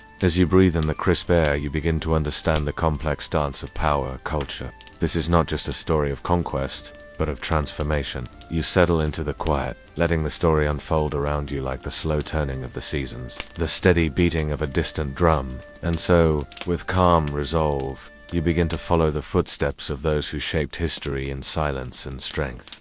Living with fate, how Vikings embraced the unknowable. Imagine waking to the soft grey light of dawn, the cold morning mist clinging to the low hills around your village. The world feels hushed, as if holding its breath. and the faint scent of wood smoke curls into the still air. You move through your daily tasks with calm acceptance, knowing that much lies beyond your control. They saw life as a series of moments to be met with courage and dignity, no matter the outcome. Each day was a chance to live honorably within the bounds of the destiny set before them. Fate, the invisible thread woven by the Norns, guides the path of all things. It is a force, both feared and revered, something to be acknowledged, respected, and lived alongside. Your breath rises in slow clouds. As you step outside, the earth beneath your feet, firm yet softened by frost. The world moves slowly, deliberately, and you find peace in the knowledge that fate is both a guide and a comfort, a thread connecting all moments, all lives, all endings and beginnings. He does not know if he will live or die, but he steps forward with calm resolve. His fate is not something to be fought or feared, but met with steady heart and clear eyes. In this quiet morning, the rhythm of life is steady and slow. The Vikings did not rage against fate, instead they embraced it with a quiet strength. Imagine sitting with others around a fire, sharing stories of ancestors who faced the unknown with steadfast hearts. The stories repeat in gentle rhythms, tales of battles lost and won, of voyages into mist-covered seas, of gods who watched silently and humans who moved bravely within their shadow. You hear the measured voices, steady and soothing, speaking of the courage found in acceptance, phrases like a constant struggle, the rhythm of their lives. The sky turns soft hues of pink and purple, the last light brushing the tops of trees. The steady beat of life continues, wrapped in the silent watch of the gods, and the turning of the wheel weave through the tales, wrapping you in a blanket of calm familiarity. In your mind's eye, you see a lone warrior preparing for battle. As the day fades to twilight, the village settles into quiet reflection. You breathe deeply, feeling the cool air fill your lungs and the warmth of the fire against your skin. You close your eyes, letting the calm wash over you, the steady rhythm of Viking belief carrying you gently toward rest. The last watch. How fate still whispers in the modern world. Imagine yourself standing on a quiet shore at dusk, the sun sinking low behind distant hills, casting long shadows over the restless sea. The air is cool and salty, carrying the faint scent of seaweed and driftwood. The same sense of fate, the slow turning of the wheel, the quiet acceptance of the inevitable.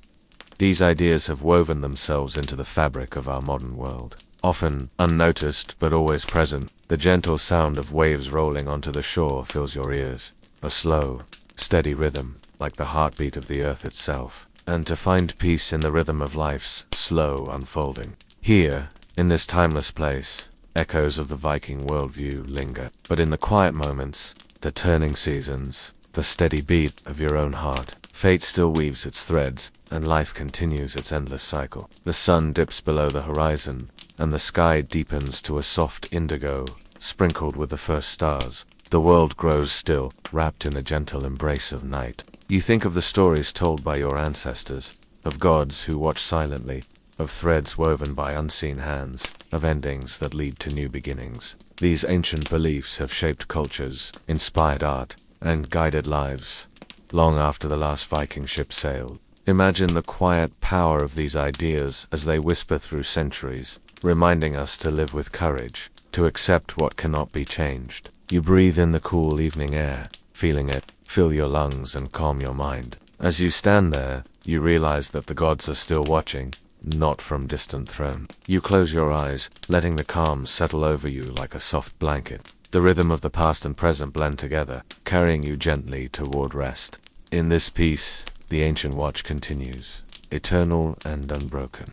The raiding years, life as a Viking warrior and seafarer. Imagine yourself aboard a longship, the wooden hull creaking gently beneath your feet as it cuts through cold, misty waters. The sky is a soft gray, and the salty spray of the sea cools your face. The rhythmic splash of oars dipping into the water sets a steady, hypnotic beat, like the heartbeat of the voyage itself. The days stretch long and monotonous, broken only by the occasional cry of seabirds or the distant silhouette of land appearing through the fog. Around you, the ship's crew moves with quiet efficiency, their faces set in calm determination. The air is thick with the smell of wet wood, sweat, and smoke from a small fire lit for warmth. You feel the chill seep through your woolen cloak, the salt spray clinging to your skin. The food is sparse and often dry, hard bread, salted fish, and sometimes a small ration of dried meat.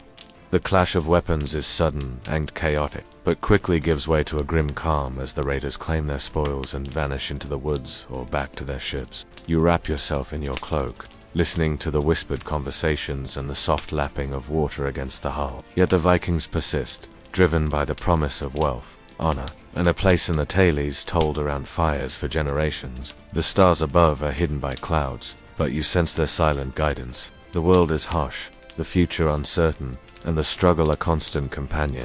Water is rationed carefully, the taste bitter and cold. The sea is both friend and foe, offering passage to new lands and the threat of sudden storms. The journey continues, slow and steady, carrying you forward into the unknown. The raiders live in a constant state of alertness, ready to strike swiftly and disappear just as fast. Life on board is a constant struggle, a steady rhythm of rowing, navigating, and watchful waiting. Imagine the muscles in your arms burning from the steady work of rowing, the ache in your back from leaning against the mast during storms.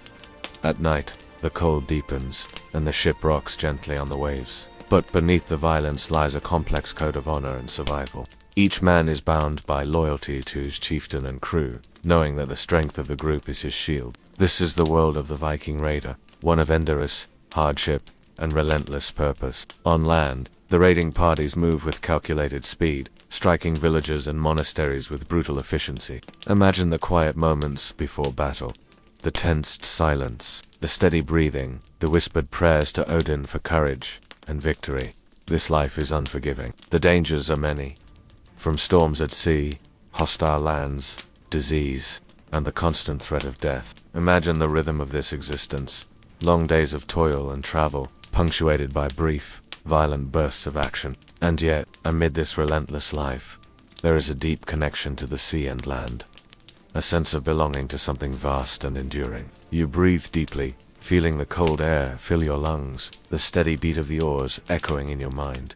Settling in Viking integration into Frankish lands, imagine yourself stepping off a longship onto a muddy riverbank fringed with dense forest. The air is thick with the scent of damp earth and fresh greenery, a quiet contrast to the salty spray of the sea you just left behind. But before you lies new land, fertile, vast, and ripe for claiming. The ground is soft beneath your boots, the occasional chirp of birds punctuating the stillness. You and your fellow Vikings are weary from the long voyage, your muscles aching from rowing and the cold wind biting at your skin. The transition from raider to settler is not swift. It unfolds slowly, like the creeping growth of moss on ancient stones. You hear their languages blend with your own in marketplaces, their customs slowly seeping into your ways. You find yourself clearing fields, building wooden homes, and planting crops.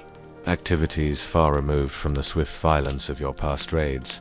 The rhythm of daily life shifts. The constant readiness for battle softens into a steady routine of labor, cooperation, and survival. You learn to read the cycles of the seasons, to harvest grain under a pale sun, and to prepare for long, cold winters. The world around you is changing, and so are you. You are no longer just raiders, but settlers, farmers, rulers. But integration is more than just farming. It means living alongside the native Frankish peoples, a mixture of uneasy truth, trade, and cultural exchange. The wildness of your past life fades, replaced by the steady pulse of growth and community. You navigate the complex politics of alliances, tribute, and loyalty. Imagine the tensions beneath the surface.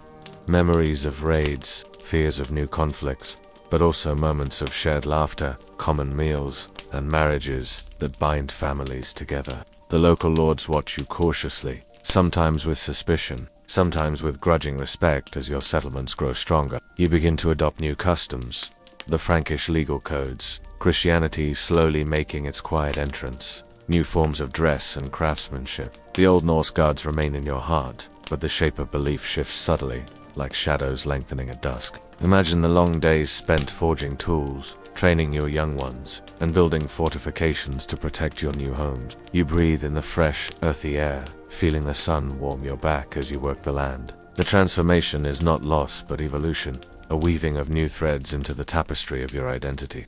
And in this quiet change lies the foundation of the Normans, a people born from the restless sea and rooted in the soil of a new world. The rise of Norman power, lords, castles, and kings imagined standing atop a grassy hill overlooking a sprawling landscape dotted with newly built wooden fortresses. The early morning sun filters through a misty haze, softening the outlines of towers and palisades rising steadily from the earth. The scent of fresh-cut timber mingles with smoke drifting lazily from the hearth fires of nearby settlements. Here, the descendants of Vikings. Now Normans have laid the foundations of power through strength and strategy. The raiders of old have transformed into lords and rulers, mastering the art of governance and defense. The rhythm of life pulses with construction and command. Skilled craftsmen hammer steadily at walls, while farmers tend fields, stretching beneath the castle's watchful gaze. Around you, the clang of blacksmiths forging armor and weapons rises in a slow, steady chorus, punctuated by the distant calls of heralds and the quiet conversations of nobles. The transformation from raiders to rulers is complete, a testament to adaptability, and these structures rise slowly but surely, anchoring Norman influence in the landscape and serving as centers of administration and military might. Imagine the political maneuvers playing out behind these stone and wood walls.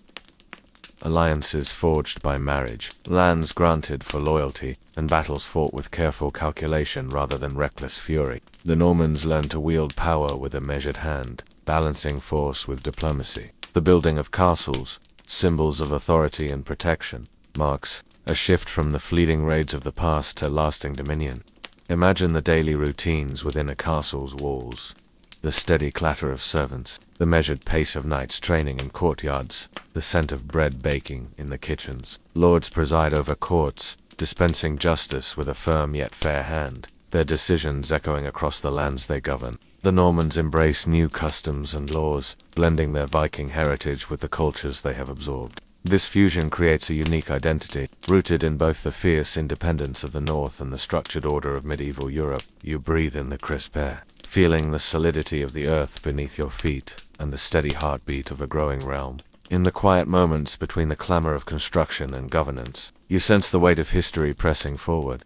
A new chapter written not with swords alone, but with stone, law, and legacy. You close your eyes and imagine the distant echoes of this past shaping the future. The Norman story slowly unfolding like the turning pages of a great book. The Norman legacy, influence beyond their shores. Picture yourself watching the horizon from the battlements of a Norman castle, the wind cool and steady against your skin. Below, the patchwork of fields and villages stretches into the distance, while beyond, the restless sea waits silently. This is a land transformed by the legacy of the Normans, a people whose influence would reach far beyond their coastal strongholds. The clash was fierce but brief, the aftermath a slow unfolding of Norman rule across the island. The rhythm of expansion beats slowly but with intent. You hear the steady march of Norman armies crossing into England, Sicily, and even the Levant. Their ships, once raiding vessels, now carry knights, nobles, and settlers seeking new lands to govern. Imagine the meticulous planning behind the Norman conquest of England in 1066, the gathering of forces, the crossing of the Channel, and the decisive Battle of Hastings. You feel the quiet weight of change settling over towns and villages, as Norman law replaces older customs.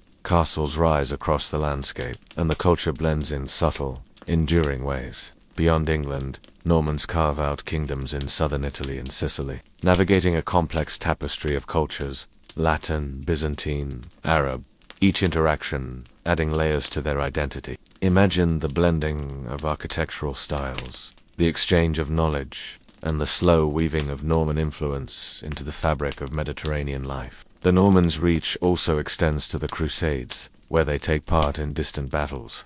Their legacy carried in tales, told around campfires far from home. The legacy of the Normans is one of transformation. From fierce raiders to cultured rulers whose impact echoes through centuries. You breathe in the salty air, the scent of distant lands mingling with that of your own home. In the calm of the evening, as stars begin to twinkle overhead, you sense the quiet power of history, slow, inevitable, and profoundly human. You close your eyes, letting the steady rhythm of this legacy lull you toward rest. The past and present woven together like the threads of a great tapestry. From Vikings to the Normans, the last echoes and reflections. Picture yourself standing on a quiet hill overlooking a peaceful Norman village bathed in soft, golden light. The air is still, carrying the faint scent of wood smoke and freshly tilled earth. Around you, the rhythm of daily life beats gently.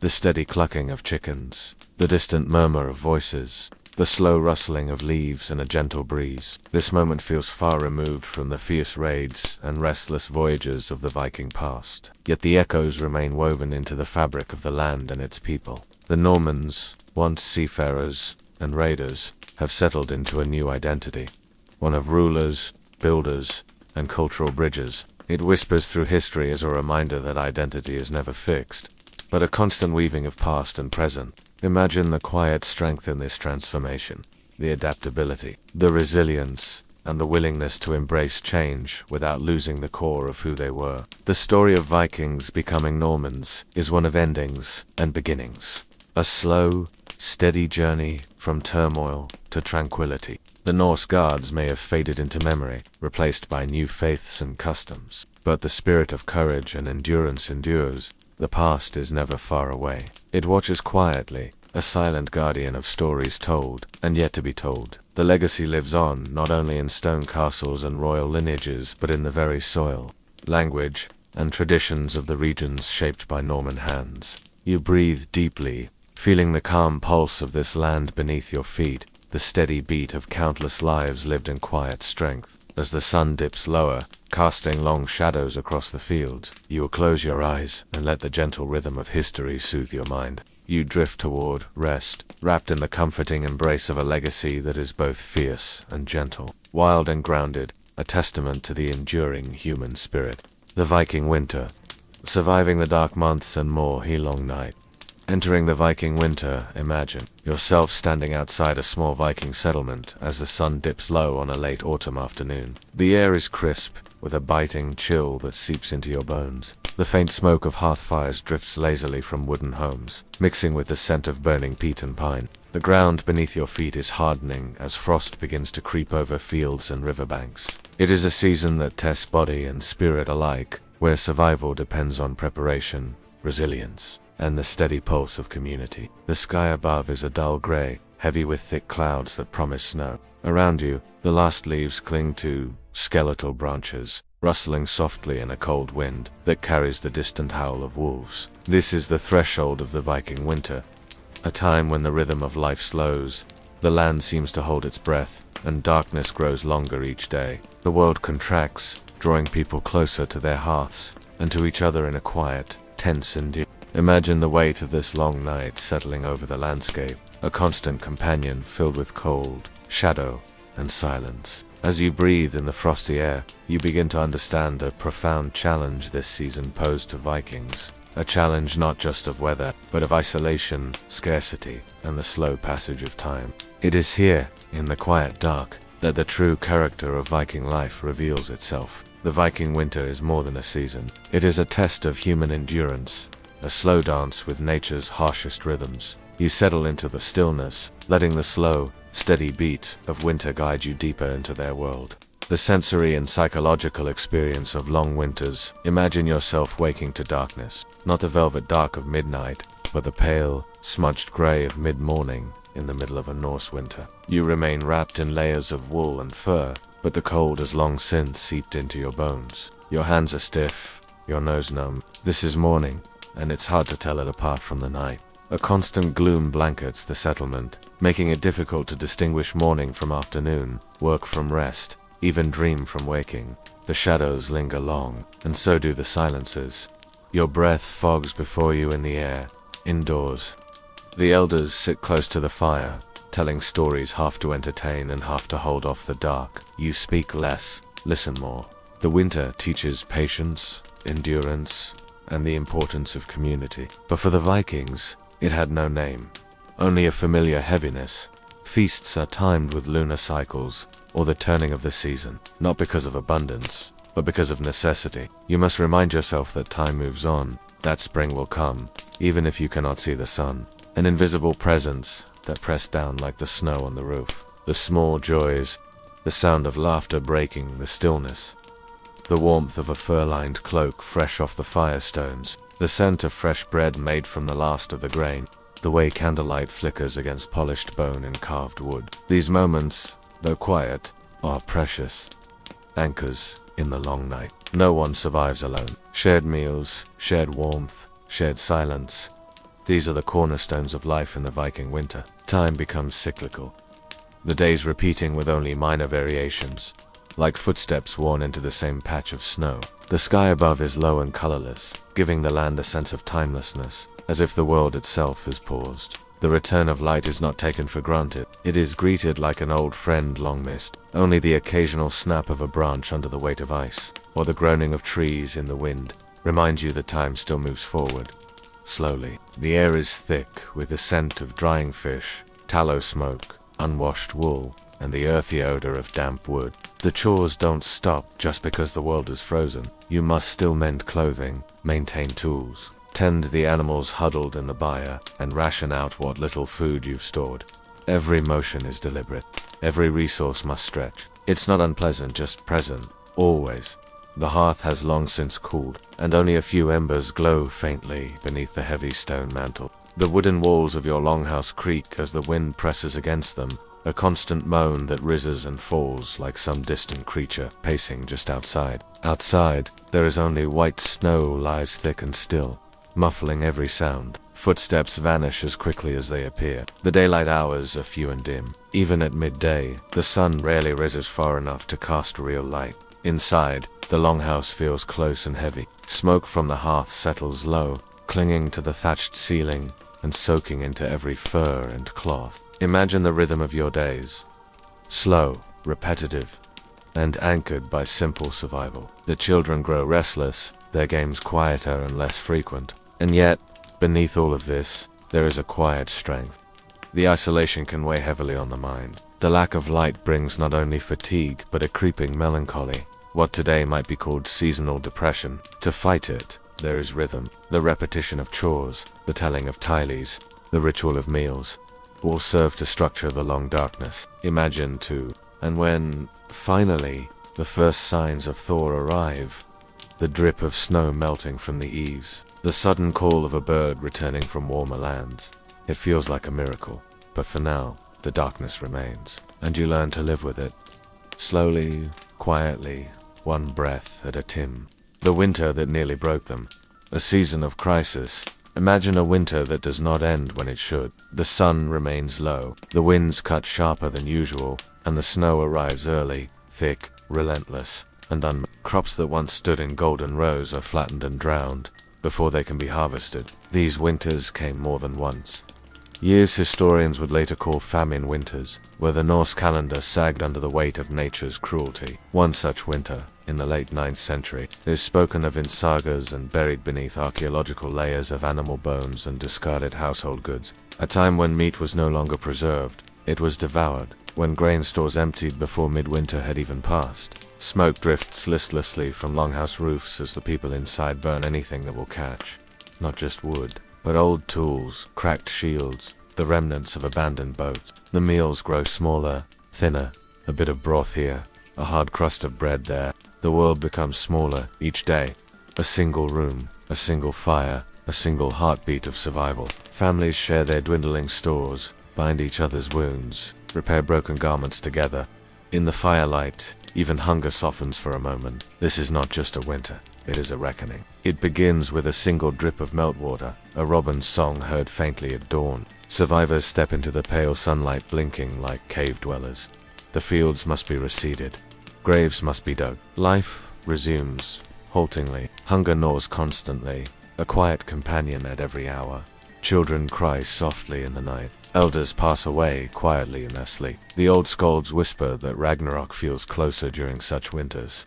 Not as prophecy, but as lived experience. The world ends not in fire, but in ice, in silence, in forgetting. It is remembered not with drama, but with the hushed reverence one reserves for something that could return at any moment. Not from violence, but from cold and emptiness. You feel the panic, though no one speaks of it aloud. In the cold, even fear freezes solid. This is not legend. Picture yourself in that village. Imagine watching the snow pile up against your longhouse walls until the windows vanish. Singing, once a staple of Viking gatherings, fades into silence. The songs that are sung are lullabies. Low, murmuring hymns to hold off despair. The livestock are butchered early.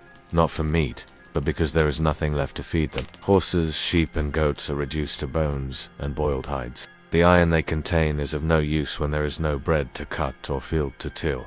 What matters now is heat. Eventually, the bones too are cracked open for marrow. Even tools, so precious, so carefully maintained, are bartered or burned. The psychological toll of such a winter is heavy. Laughter becomes rare. Still, there are moments of quiet resilience. A midwinter gathering, not for celebration but solidarity. The gods are called upon.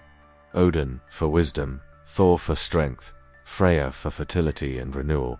Offerings are made with trembling hands. You breathe slowly, the air cold enough to sting your throat, and listen to the stillness. And when spring finally comes, it does not arrive like a trumpet blast, but scars remain. In sagas, that winter becomes a lesson of endurance, of preparation, of how thin the line between comfort and catastrophe truly is. You carry that weight with you, even now, as the snow outside your imagined longhouse begins to melt.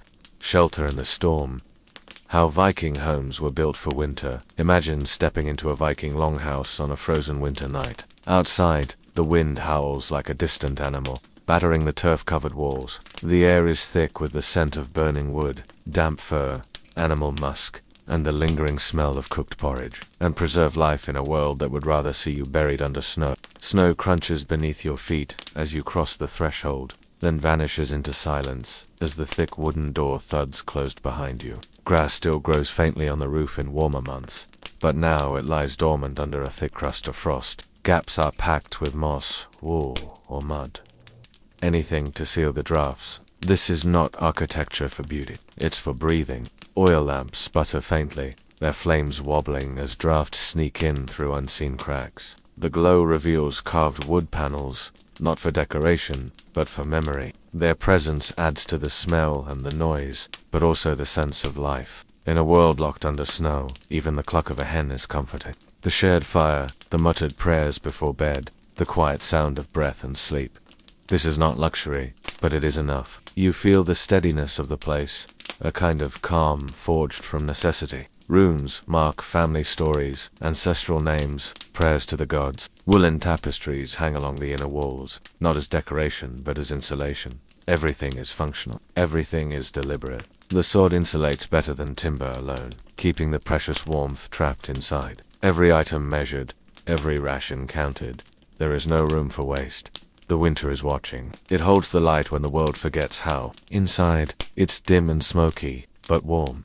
Not cozy, but warm enough to keep the frost from creeping across your limbs. This is not a home in the modern sense. It is a survival mechanism, a structure designed to keep in heat, ward off wind. The longhouse stretches out before you, a single room, narrow and low, with thick wooden beams supporting a roof made of overlapping planks and sod. Along the walls, families sleep beneath thick woolen blankets, curled together for warmth. Children stir in their sleep. A dog stretches and curls again, nose tucked into its tail. Outside, the storm rages on, but here, in this dim, smoky chamber, life continues. Not easily, not comfortably, but steadily. It is the heart of the home. All life orbits it. Cooking, mending, eating, storytelling, and sleeping. Smoke rises into the rafters and slowly seeps out through a narrow hole above. There is no chimney. The smoke lingers, coating everything in soot and scent. The walls are made of overlapping planks, often set into deep grooves in the earth for added support against the icy winds. At the center of the longhouse lies the hearth. A shallow stone-lined fire pit burns almost constantly through the dark months. You sit on a low bench along the side wall, a sheepskin draped over your lap, your back resting against a timber post. The darkness inside matches the darkness outside. Beneath the floor, in a space carved into the earth, provisions are stored. Barrels of smoked fish, salted meat, turnips, onions, dried herbs, and precious grains. Small animals may be kept inside, penned behind woven red partitions. Pigs for warmth and meat, chickens for the occasional egg. Every part of the house has a purpose. The low ceiling keeps warmth close. The earth-packed floor adds stability. And yet, there is comfort. To survive a Viking winter, the house is not just shelter. It is family, memory, routine, and ritual. You breathe slowly, listening to the faint crackle of the fire and the deeper silence that fills the rest of the space. And sometimes that is enough. Midwinter rituals. How Vikings fought back against the dark. Imagine a winter night so long. It seems to stretch endlessly, folding one day into another with barely a flicker of sunlight between. The dark presses down on everything.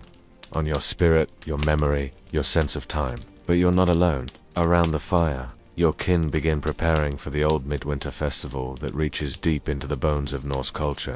Is not merely a celebration. It is an act of resistance. A deliberate cry of warmth and light flung into the frozen dark. It arrives at the turning point of the season, when the days are at their shortest, when the shadows have claimed the most ground, and ravens at his side, bringing omens and collecting spirits of the dead. It is believed they visit during this time, walking unseen among their kin, drawn by the warmth of fire and family. Candles are placed in windows, not to guide strangers, but to welcome those who came before. The hearth glows, and the dark outside is kept at bay, if only for a while. Hands are raised not in revelry, but in solemn acknowledgement of hardship endured, of time past, of life still flickering despite the dark. And so the Vikings do what people have always done when fear and cold threatened. They gather, they feast, and they remember. Imagine the preparations.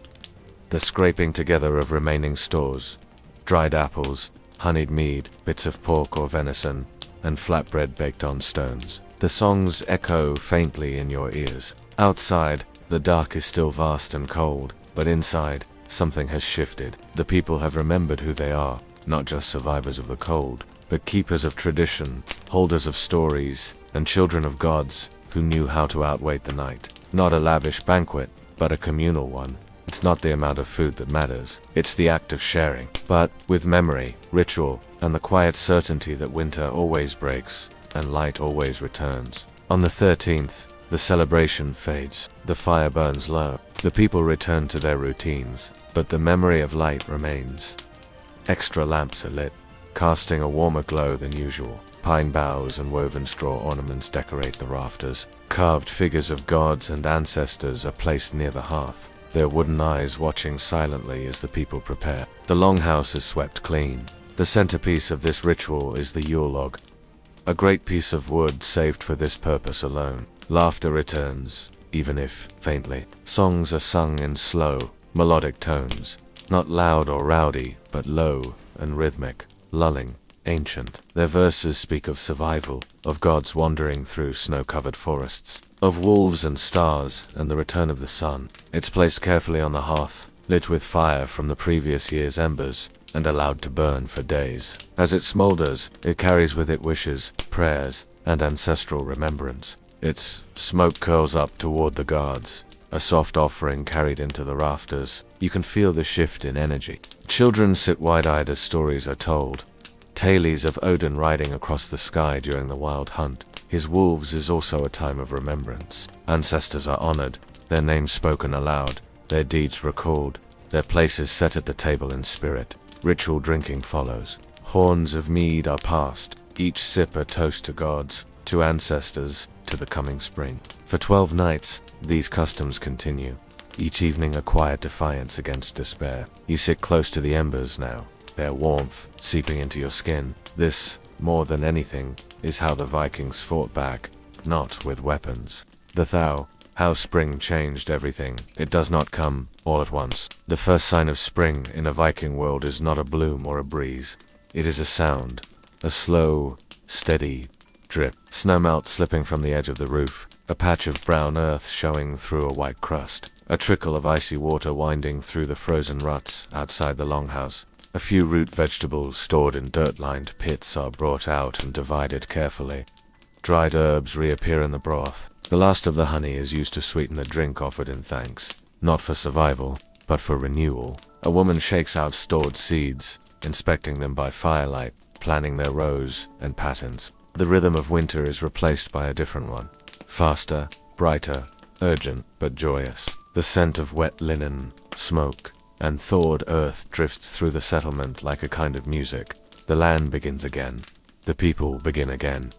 The surviving, the seeing of spring, and it is never taken for granted. Not once. Modest by summer's standards, perhaps just a thick soup, a hard crust of bread, and meat thinned with water. But every bite carries meaning. Every sip is a small miracle, and laughter returns without effort this time. Unforced, unafraid, the people emerge into the light, pale, tired, but alive, and more than alive. Determined, and in that moment, you understand that spring is not just the end of winter, it is the reward, the proof that the suffering had purpose, that life, no matter how difficult, always finds its way forward. You rise one morning to a world that feels subtly different. Freya for the fields, Thor for protection, and ancestors, always, for watching over the long nights. You squinted at it first, your eyes unaccustomed to the glare of melting snow, pale green buds on trees, dark patches of earth, the faint shimmer of water breaking free from the ice, and somewhere in the far distance, a bird sings. The sun casts long, warm shadows, and soon the icy paths give way to muddy ones. Boots sink, the world softens. The air is still cold, but the edge has dulled. There is softness to it now. A hint of movement beneath the frost. Somewhere in the woods beyond the village, a raven calls. For the dark is over, for now, and the thaw has changed everything. And though you've heard that sound before, this time, it feels like a question being answered. Inside the long house, there is a murmur of something unfamiliar, quiet and cautious, but present. The hearth still burns, but the fires are smaller now. The panic gone. You feel a lightness in the shoulders of those around you, a slow uncoiling after months of tension. Food is still scarce, but the end is in sight. As days grow longer, the light returns with an almost dreamlike quality.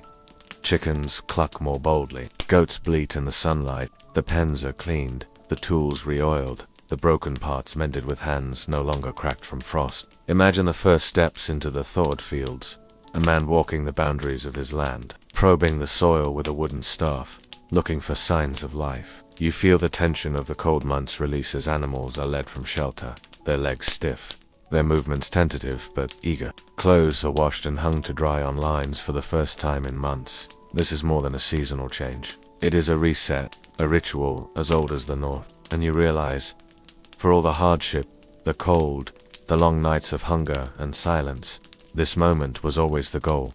Imagine the first spring feast. The gods are thanked once again, not with offerings of fear, but with gratitude. You step outside in the early morning light, and for the first time in months, you see color. You close your eyes and let the warmth touch your face, however faint. And with that slow, steady return of light, you let yourself rest. Viking trade routes, more than raiders, and more beyond the sword, into the merchant's wake. When most people picture the Vikings, they see swinging axes, burning monasteries, and sails on the horizon, a storm of violence wrapped in fur and fire. But this isn't the whole story. In truth, those very same sails also carried wool and glassware, soapstone and furs, iron tools and amber. And the men rowing those longships were often less interested in plunder than in prices. Imagine yourself aboard one of those ships, not as a raider, but as a trader. This is the world of navigation by starlight, of coins rubbed smooth by countless hands, of long, silent negotiations where a misplaced gesture could end in a drawn sword. The merchants, the navigators, the quiet network that spanned continents without a single conquest. There is no battle cry, only the quiet rhythm of oars slipping into the river. You sit low in the hull, surrounded by crates of goods wrapped in linen and sealed in waxed leather. The scent of pitch, damp wood, and dried fish hangs in the air. Your journey might take weeks or even months. You might never leave the boat, sleeping in the same cloak you row in, bartering by hand signals or broken words when you finally reach distant shores. From the icy fjords of Norway to the bustling marketplaces of Baghdad, Viking trade routes stretched across thousands of miles. Quiet arteries of commerce and connection that carried more than just goods. They carried ideas, beliefs, stories. This is not the Viking world of raids and blood. Tonight we follow these trade routes, slow, winding paths over sea and river, and discover the other side of Viking life. It wasn't about glory, it was about survival. And it's time to see what they truly built. Not with axes, but with patience. The slow life of a Viking merchant. Rivers, rowing, and risk. Imagine the morning mist hanging low over a broad river somewhere deep in the lands we now call Eastern Europe. You're seated on a long, narrow boat, not the sleek, dragon-headed warship of legend, but a nair or small cargo vessel built for endurance, not for speed. Around you, the crew moves quietly. Their breath steams in the morning air.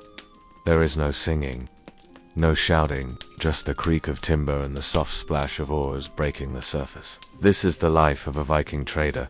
Long stretches of silence, punctuated by hard decisions and harder rowing. You are weeks from home now, maybe months. You've passed through narrow fjords, crossed choppy seas, and turned a priver into the arteries of the continent. One bad translation can turn a trade into a standoff. One wrong nod, and your buyer draws a knife. The Dnieper, the Volga, even the ancient rivers of Frankish Gaul. Each one, a new road, a new risk. Sometimes, it lives in the politics of the land you travel through. The tolls at river forts, the bribes to local chiefs, the bandits hiding just beyond the next bend, the birth of a king, the death of a warlord, the sudden rise of a far-off city. You speak of snow in the north, spices in the south, and ships lost to storms. Information is part of the cargo. You never sleep deeply. Someone always watches. There is no straight line between your port and your destination. Your route is a tangle of waterways and footpaths, interrupted by portages, places where the boat must be hauled over land, plank by plank, across mud, moss, or ice. You read the weather in the clouds, the currents, the scent of the wind. You wait again. Trade is about timing, not force. You eat dried fish, flatbread and onions. You chew resin to stay alert. You pass the time with carving, with mending gear, or simply staring into the fog, letting your thoughts drift with the current. Imagine lifting half a ton of wet oak and dragging it across the frozen ground. Not once, dozens of times. Over hills, around rocks, through forests that seem to breathe against your skin. In weight coins, in bolts of silk, in promises to return. You sleep in the market square, under your boat, if need be, and then, when the deal is done, you load what you've gained, push off, and begin the long, silent journey home. You sleep on the boat or beside it, your bedding damp, your body sore. If it rains, you're wet. You are the thread between coasts, the pulse of quiet prosperity, and you do it all without raising a blade. If it freezes, you are frozen. There are no inns, no taverns, no roadside fires, just your shipmates, your wares, and the darkness between one fire and the next. And yet, this is how a Viking merchant makes his living. By patience, by quiet persistence. You trade not in conquest, but in cleverness. Your boat hauls bundles of fur, beaver, fox, marten soft as silk and worth their weight in silver in the marketplaces of the Abbasid. You carry whetstones from Norway, amber from the Baltic coast, carved combs, woolen cloth, and the occasional piece of iron or worked wood. Sometimes, you even carry people, captured slaves, yes, but also hired hands, translators, and other traders moving goods of their own. You speak in half words and gestures, sometimes through an interpreter, sometimes through sheer repetition. The danger is not always at sea. Still, you are not just surviving. You are building something, slowly, transaction by transaction. You carry not just goods, but news. The river teaches you its own rhythm. Days begin and end with the sun. And when you finally reach your destination, perhaps Novgorod, Kiev, or even Constantinople, you do not shout. You wait. You set up your goods in neat rows. You strike deals not in blood, but in silver. No one sings songs about you. You don't earn a nickname or a saga. But without you, the Viking world doesn't function. Just an awe. From Arctic furs to Baghdad gold, the Viking world's trading partners. Close your eyes and imagine a silver coin. It is small, smooth, and stamped with Arabic script. A dirham from the Abbasid, minted in Samarra or Baghdad, thousands of miles from the fjord where it now rests, buried in the soil of Scandinavia. This is not a fluke. It is a footprint, one of many, left by a civilization that traded farther, wider, and deeper than almost anyone gives them credit for. The Viking world was never isolated. It was stitched together with paths both wild and well-worn. Land routes, sea routes, river routes, a slow but relentless expansion of contact and commerce. And at the heart of it all, goods, desire, and distance. Each path, led south, toward wealth, toward wonder, and toward markets. Who Norsemen could have imagined? Start in the far north. Here Viking goods, fur, amber, walrus, ivory, and even slaves were exchanged for silver dirhams, fine silks, delicate glassware, and rare spices. Viking merchants often had to wait weeks or months for a buyer, navigate unfamiliar customs, or pay tributes to local rulers. Some Norsemen settled down in these cities, assimilating over time. Their burial sites found later beneath desert sands with grave goods, mixing Nordic runes and Islamic inscriptions. Furs were king, not just any furs. The softest, thickest pelts from Arctic foxes, sables, martens, and beavers. These were not luxuries in the south. Dublin, originally a Norse settlement, became a vibrant trading hub. These were moments of brief access, often through intermediaries. The goods that passed hands included not just tangible cargo, but language, custom, and story. From here, they moved south into Frankish territories, their ships hugging the coastlines, avoiding hostile lords, and striking deals in ports along the Seine and Loire. They didn't reach China directly, but Chinese silks, porcelain, and lacquerware made their way west through dozens of hands, eventually ending up on Viking ships and in Scandinavian graves. From religion to fashion to cooking techniques, the edges of Viking culture blurred and shifted. A man in silk robes examines your carved amber beads with suspicion and you don't understand his words, but you understand the numbers. You shake hands. You walk away with coins that shimmer in the firelight. Your people will survive another winter. A brooch style from Byzantium appears in a burial mound in Norway. A comb carved in Baghdad lies in a woman's grave in Sweden. The world was not so large, and not so divided. They were status symbols. Caliphs, Byzantine elites, even emperors of China, all desired the sleek, pristine pelts from the icy forests of the north. Hordes of these coins have been unearthed across Sweden, often cut into pieces to make change. No one minted silver locally. They didn't need to. The South was their bank, and so their society absorbed as much as it gave. They adorned robes, lined helmets, and padded the thrones of the wealthy. And so Viking traders traveled down the rivers of Rus, through what is now Russia and Ukraine, stopping in trading posts like Ladoga and Novgorod, cities that acted as way stations between the frozen north and the golden south. These places pulsed with activity, not with violence, but with negotiation. From there, the routes continued, down the Dnieper to the Black Sea, or the Volga to the Caspian, depending on season, alliances, or the dangers of the journey.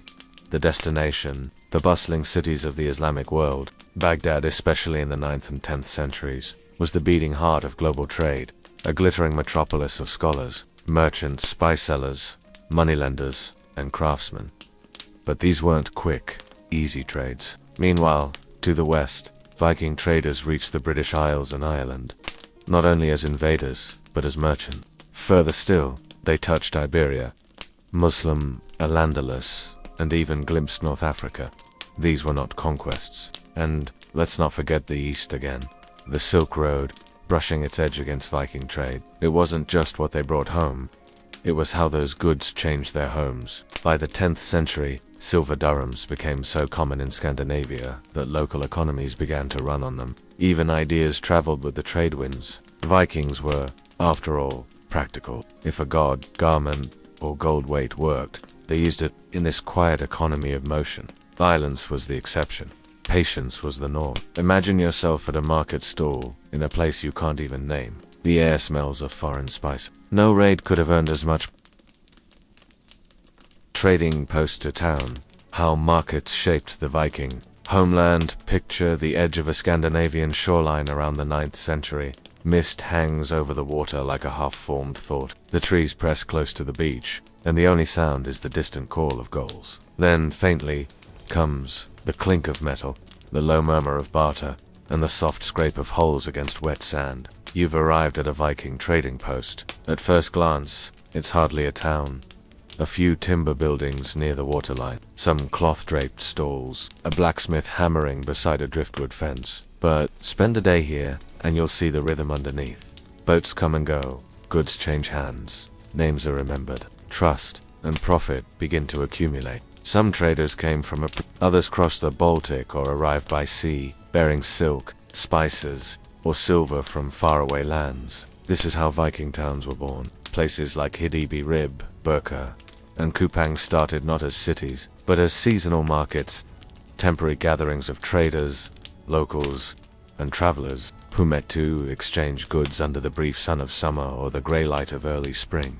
The transactions were simple at first. A Muslim merchant trades glass for fish oil, pausing to perform his daily prayers in the shadow of a warehouse. Coins bearing Arabic, Latin, and runic inscriptions pass hands without question. Here, in the heart of Viking lands, the world has already arrived. A fur for a coin, a comb for a chunk of glass. But slowly, the temporary shelters became permanent. Dirt roads wound between longhouses and forges. Boats docked in organized slips. Children chased one another between the stalls, their laughter mixing with the grunts of pigs and the clatter of iron tools. A woman gestures over bolts of imported silk, feeling the weight, considering the price. Nearby, a blacksmith sharpens tools with a whetstone from Gotland. Behind him, a trader counts silver coins, checking each for purity by clipping the edges. Craft production flourished. Beads made from imported glass, knives forged from Frankish steel, fabrics dyed with Mediterranean pigments. There was no urban plan, no central square, but there was something just as powerful: economic gravity. Houses rose around the markets. Docks were built. The flow of goods began to shape the flow of people. By the 800s, these trading posts had taken on features of towns. Goods didn't just pass through, they transformed the communities they touched. Imagine walking through Hidibi at its peak. You pass a booth selling dried fish and another peddling amber beads strung on flaxen thread. It smells of wood smoke, wool, tar, and meat. Loud, but not chaotic. Busy, but not rushed. Religious differences don't stop trade. A Christian monk in simple robes buys grain from a Norse farmer. The market isn't just economic. It's social, it's legal, it's cultural. Local chieftains collect tolls and offer protection. Laws are debated in open airs. Disputes over trade are settled with oaths, handshakes, or, if need be, blades. The growth of markets gives rise to more formal governance. Councils, judges, customs. These towns become laboratories of law and order in a culture often romanticized as lawless. Even time changes. He learns to haggle, to weigh silver, to recognize fabrics by touch alone. A girl in Burka might become a trader herself, inheriting her mother's booth and building networks across the Baltic. Literacy, too, spreads with trade. Runestones are raised in memory of merchants lost at sea, their inscriptions, marking the rise of individual legacy in a community that once honored only chieftains and gods. In the countryside, the seasons guide life: planting, harvesting, hunting, waiting. But in towns a different rhythm emerges. Market days, coinage cycles, ship arrivals, trade fairs. Others were absorbed into larger kingdoms, but all left their mark. In the shape of roads, in buried hoards of clipped silver, in the bones of people buried with beads from Baghdad and brooches from Byzantium. People begin to organize their lives, not just by sun and season, but by the tide of goods and the pulse of commerce. Towns shape people, too. A boy who grows up in Rib doesn't just learn to fish or farm. And while Viking raiders may be remembered in poetry, it's the traders who quietly lay the foundation of urban life. By the time the Viking Age began to wane in the late 10th century, the towns they built didn't vanish. Some grew in a world built on movement. It was the markets, not the mead holes, that gave the Viking Age its spine.